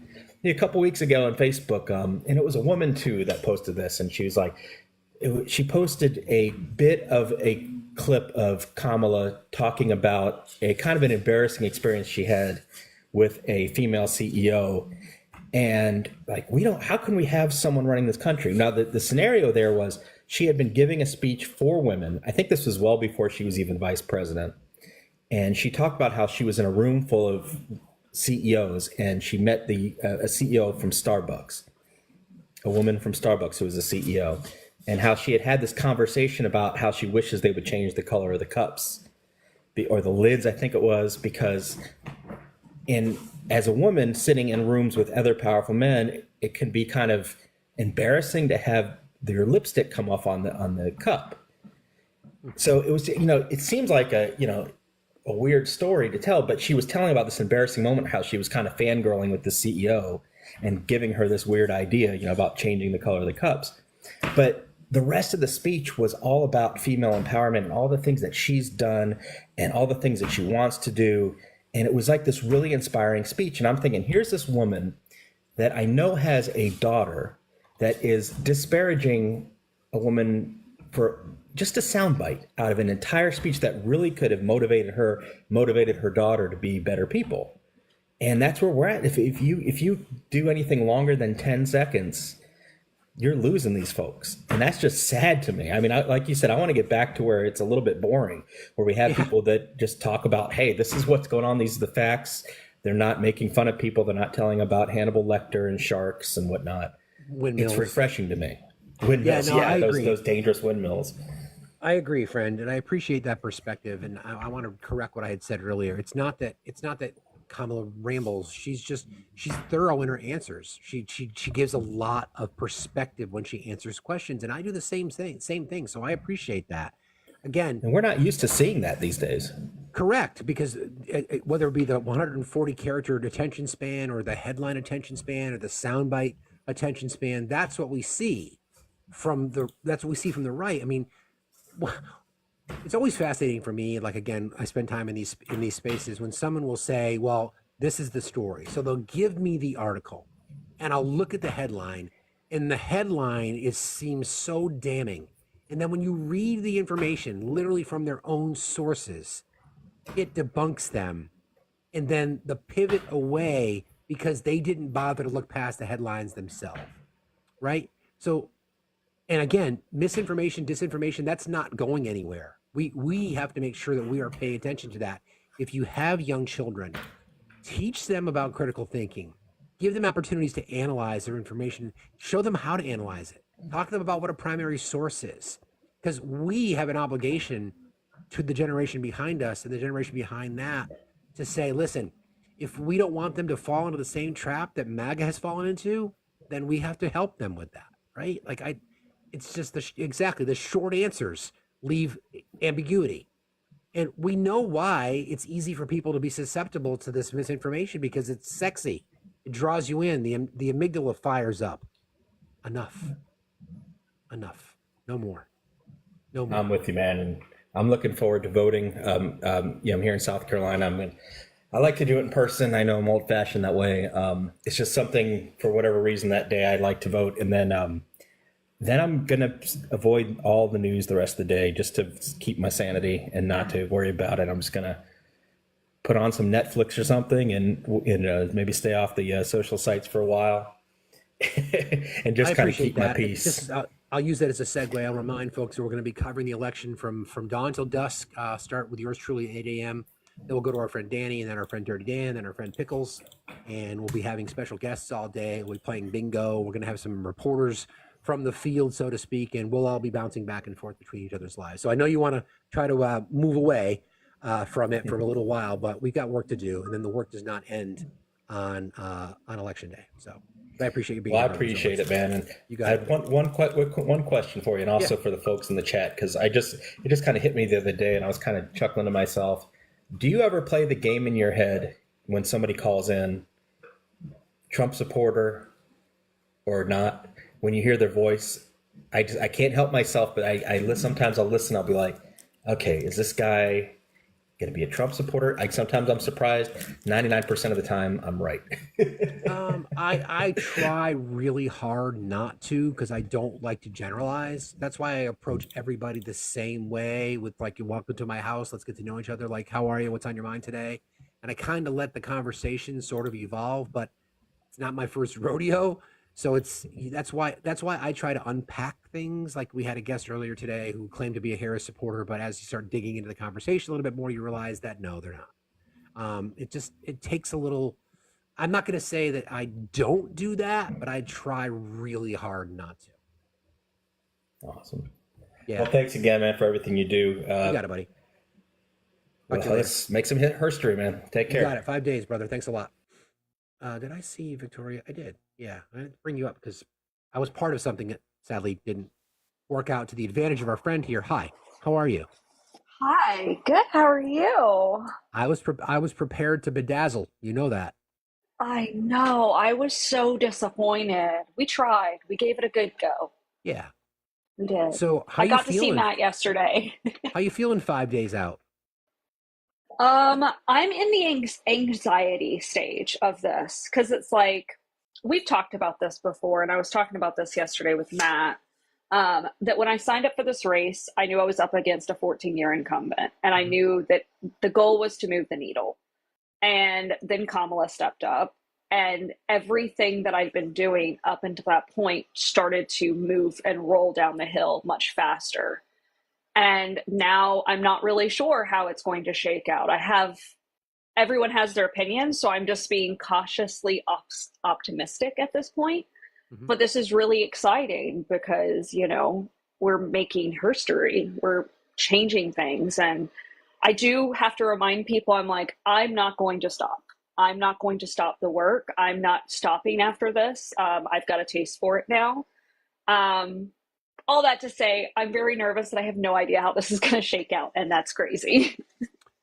Yeah, I mean, none of us do, right? I think we've all been sort of, disappointed, depending on Mhm. what we've seen and what we've heard. I think everybody's got PTSD related to 2016 all over again. I'm starting to see that for sure. Mhm. But, you're smart, you're objective. You can see what the electorate's doing. You can see that women are turning out. And I know you don't want to be Mhm. disappointed, but it's okay to feel confident. It's okay to feel inspired. It's okay to feel, we shouldn't deny the good or the bad. If you're feeling something, feel it. Yeah. You know what I mean? Yeah. And I'm feeling positive, and I'm with you. There was nervousness prior to Joe Biden doing the most selfless and patriotic thing that we may ever see in American politics, quite frankly. Mhm. And ever since then, there's been a shift. But again, you got to vote. So what we're seeing Yeah. from early returns so far has been great. Yeah, I mean, my county has definitely showed up. Like, I waited for 45 minutes to early vote because obviously on election day, I'm going to be going to the polls and doing those last minute handshakes and getting ready for election day watch party. And it's been just going out and talking to people, the hope. I posted a picture on Instagram where a lady made a custom shirt. She made two of them and gave one to the lady that's in our district, Amelia. And basically it was all women on the ballot. And that it's an honor to be a part of that. It's an honor to be able to see how people are feeling about this and the excitement around it. Yeah. And it's just that's unreal for a lot of women. I just watched the Basis of Sex movie about Ruth Bader Ginsburg, and all those tones, all those things we've been fighting for years are now, they're at the forefront, and I think it's time. I think it's time for a nice change.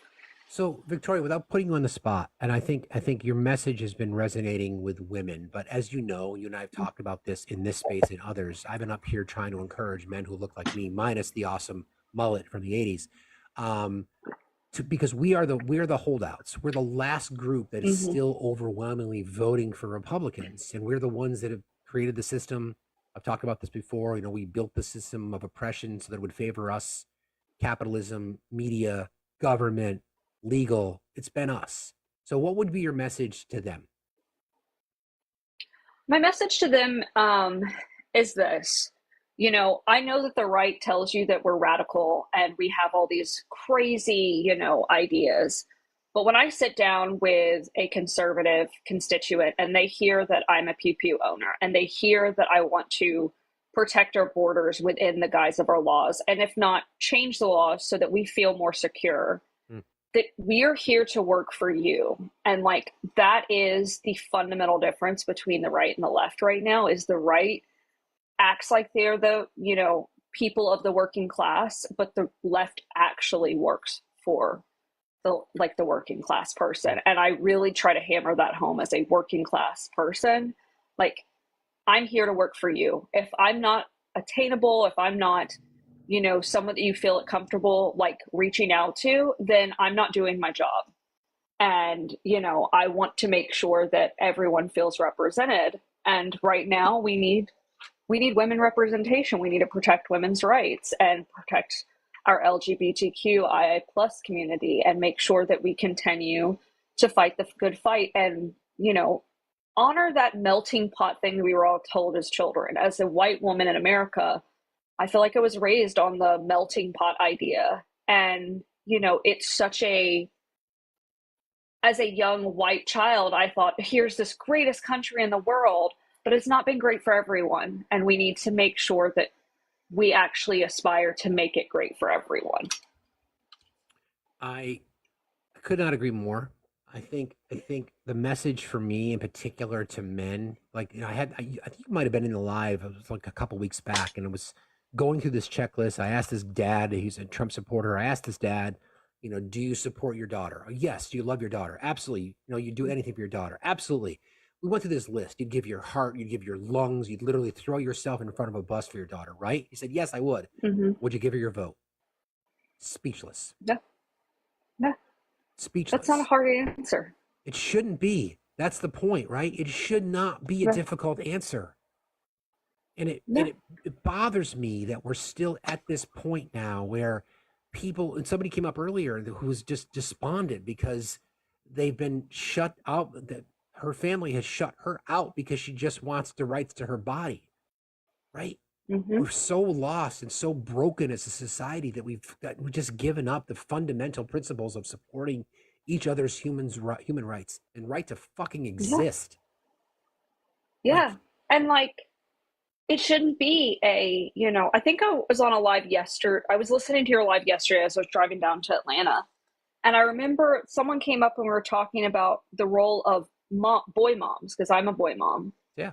And it's pushing back against those patriarchal ideologies because they're just as harmful to men as they are to women. Yeah, and, exactly. As a boy mom with two young boys who are one of them is in preschool and he is starting to parrot what our community ideology, which is a red conservative community. I'm having to, hey, you could be whatever you want to be, dude. You want to wear nail polish? You wear nail polish. You want to go kick a ball around? Go kick a ball around. You want to go play in the dirt? Go play in the dirt. You want to play with a pink unicorn? You do that, bro. And it's, making sure that we're doing the best we can to raise good humans. But all that to say, I'm sorry, I'm a little frazzled today. My brain's just end of campaigning. It's all right. You're neurospicy like me. I got you. Neurospicy, and I'm tired because I went to Atlanta. So, I think that this election cycle is going to prove to women that not only can we be equal, we can be equitable, and we can hold the highest court or the highest position in our U.S. government. Mm-hmm. And then, as well as showing men that it is possible, and young men that it is possible, and to see women in those roles. Because, again, the patriarchy just as much negatively affects them as it does women. And we want to make sure that we are representing that across the board. It's going to be very interesting. I think this election is going to be very interesting. And my biggest focus has been keeping people engaged after November 6th. Because, this isn't we don't stop on November 6th. We start the process for 2 years down the road. And then another 2 years. We're going to be talking about, again, I'm going to make the assumption that Kamala Harris is going to win. We're going to be scrutinizing her cabinet selections. We're going to be scrutinizing policy. I mean, that's part of, as a continuation of our preservation of democracy, you being a progressive, me being a progressive, we want to move our society forward. Mm-hmm. I'm done with status quo. No more. No more. And I mean, that was one thing that I'm running for Congress in Tennessee. I went down to Georgia to meet up with USMC, Angry Veteran, Good Trouble, Jolly, Mandy, to say hello and hang out for a sec. And cause some good trouble from what I saw. Caused some good trouble. I wasn't, because I'm a candidate, I couldn't go to the location that they were at. I had to meet them outside of that. Right. But it was really fun to meet everyone and say hello and get hugs and whatnot. What was I going to say? So yes, my messaging through this entire race has been, I signed up for against a 14-year incumbent. I knew what I was signing up for. It did not mean the race wasn't worth it. It did not mean that you were not worth it. And I wanted to continue to push that needle. And we all should be striving for that, because you're not going to stop supporting your favorite football team when they lose a game.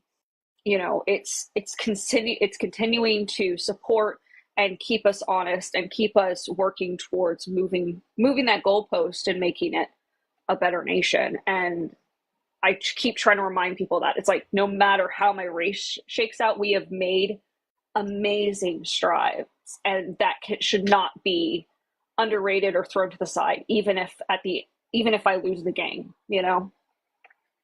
So well said, my friend. I appreciate you. Please come back before election day so we can check in with you, take your temperature, see how you're holding up, because we're Team Victoria. You know that. Thank you. Oh yeah, and the other part we mentioned being progressive. I was going to say, yeah, I was told at the beginning of my race not to run as a progressive, not to run on a progressive platform. And I feel like every single one of the previous people who's run on not a progressive platform, they've made strides, but I feel like it's turned off those young voters. So I'm hoping to prove them wrong, because facts, we've talked about this before. I don't get any help from my state party. I get no help from the DNC. I am purely a grassroots candidate. 90% of my donations are small dollar donations, under $30, which means that, in fact, walking into Congress, this year, I will be one of the few grassroots candidates that has no ties to corporations, PACs, anything. I have endorsements, but I have no PAC money, no, like 501c4 money. And that is, to me, is huge, because that means that not only am I resonating with people on this app, I'm resonating with what Americans would like to see when it comes to their representatives. And I think every representative should be that and continue to push those bounds. I love that. And I love just the way you said that. When I'm in Congress, Mm-hmm. I will be one of the few who doesn't take PAC money. So that's a very language matters, right? Language matters. And look, we're doing a thing, guys, and we're going to make some moves, and I will come up on check in with you. I'll be around.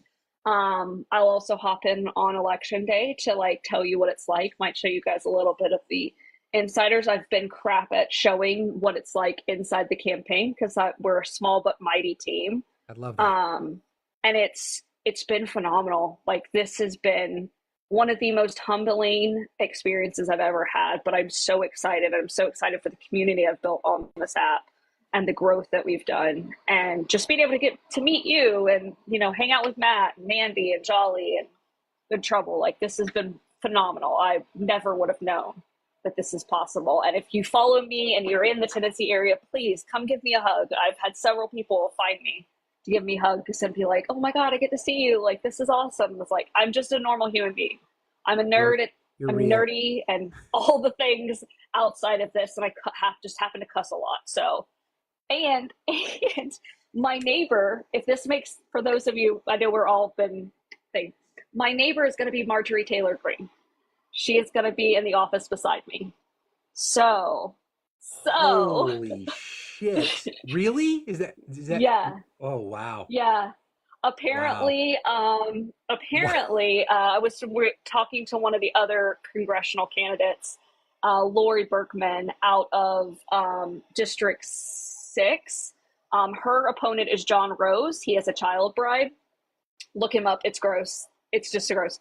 But she was like, guess what? You're on one side, I'm on the other. And I was like, as soon as I get the win, yes, I'm going to be salting my doorway. I'm going to buy a beach blonde, bad built butch body shirt, and I'm going to knock on her door. Yeah. It is going to be a thing. Yeah, it is. I am not above it. I keep telling people, I was like, I'm a lot of things, but above it is not one of them. I love that, Victoria. It's been a pleasure. The honor's been mine getting to know you, and as we've talked, I held state office twice in my life when I was younger, and I always respect people who make the decision, who, whatever your motivation is, whatever anyone's motivation is, to run for public office, because it is a labor of love for sure. But when people have something that they want to say, and then the courage to do what it takes to say it, you have my respect, my friend. You have my respect. Thank you. I know, I appreciate it. And I encourage everyone to take those steps and get involved with your local parties. Look how it, and like, we've got to get more people in office to continue to push the boundaries and make it more equitable and make it more representative of what America looks like, because right now that doesn't feel good for everyone. And yeah, no, this has been a phenomenal ride. And I've learned everything. For the people in the chat that are listening, I literally could not put a speech together in May of this year. And now I'm speaking leading up to speaking in front of Justin Jones and speaking in front of hundreds of people. Like, you can do this. It is possible. It is so hard, but it is so incredibly worth it. And it is an act of service, and we need that. We need to make America hopeful again. We need to make America, the America that we were growing up as children, and, just beautiful. I want to leave people with hope. I think that that's the hardest thing this election cycle, is being hopeful. So well said, friend. I appreciate you for being here, and keep us posted. I'm sure we'll see each other in the TikTok streets, but please come back over the weekend or on Monday, and definitely on Tuesday, just like you said, to check in with us. We got you. I'm so excited. And then I get to meet Erica in November. So, well, there you go. I'm going to be in London. That's my vacation. I'm going to get to say hello to Erica. We're going to get drinks in London. Oh, that's fabulous. Is that your vacation after everything is done, said and done? Yeah, when John Rose is who I was talking about with the Child Bride, District 6. Yeah, I had planned it before I decided I was going to run for office. And now it's going to be my vacation. I even told the House committee that I would not be there for all the days of training because I'll be headed home to go to London, to go to England to see my family. That's fabulous. Good for you. Everybody, Victoria for Tennessee. She's a friend. Thank you all. We're mutuals, and she's an amazing person and doing the work, as they say. Thank you for being here, buddy. Thank you. You got it. Sorry about that. Okay, so it is time to wrap. Sorry I didn't get your buddy today, guys, but listen, that's what we want. We want people, we want progressive down ballot Democrats who literally are MTG's neighbor. That's just fabulous. There's so many things that I could think of from a pranking perspective, but that's okay. Another time. The reality of such is that we are helping put friends of ours in Congress, friends that have the vision of the future that we all share about being progressive, about being, out there as an accomplice defending the rights of marginalized groups, because we can't just talk about it, we have to be about it. Thank you all for being here. Thank you, mods. If you guys could do me a solid and go check out our friend at @WaltReal_art. So it's at WaltReal. Whoa, thank you, Cookie. That's fabulous. Yes, indeed. Happy Halloween. We are rating our friend Walt Real. Tell him we said hi. Walt's an exceptional human who's trying to build his following on through lives. He does a great thing, and I would appreciate that if you guys did that. I don't know yet about tomorrow night. I might have a conflict. As you know, we don't do our live in the morning on Friday, but if my schedule does change, I'll let my mods know first. I have to ask their permission. And then if it works out, we'll go live tomorrow morning and not tomorrow night, although I don't know yet. I'll let you know. 5 days until Herstory, friends. 5 days. Thank you all. If you haven't yet subscribed to our YouTube channel, could you head on over there now? You'll find a link to that in the link tree that's in my bio.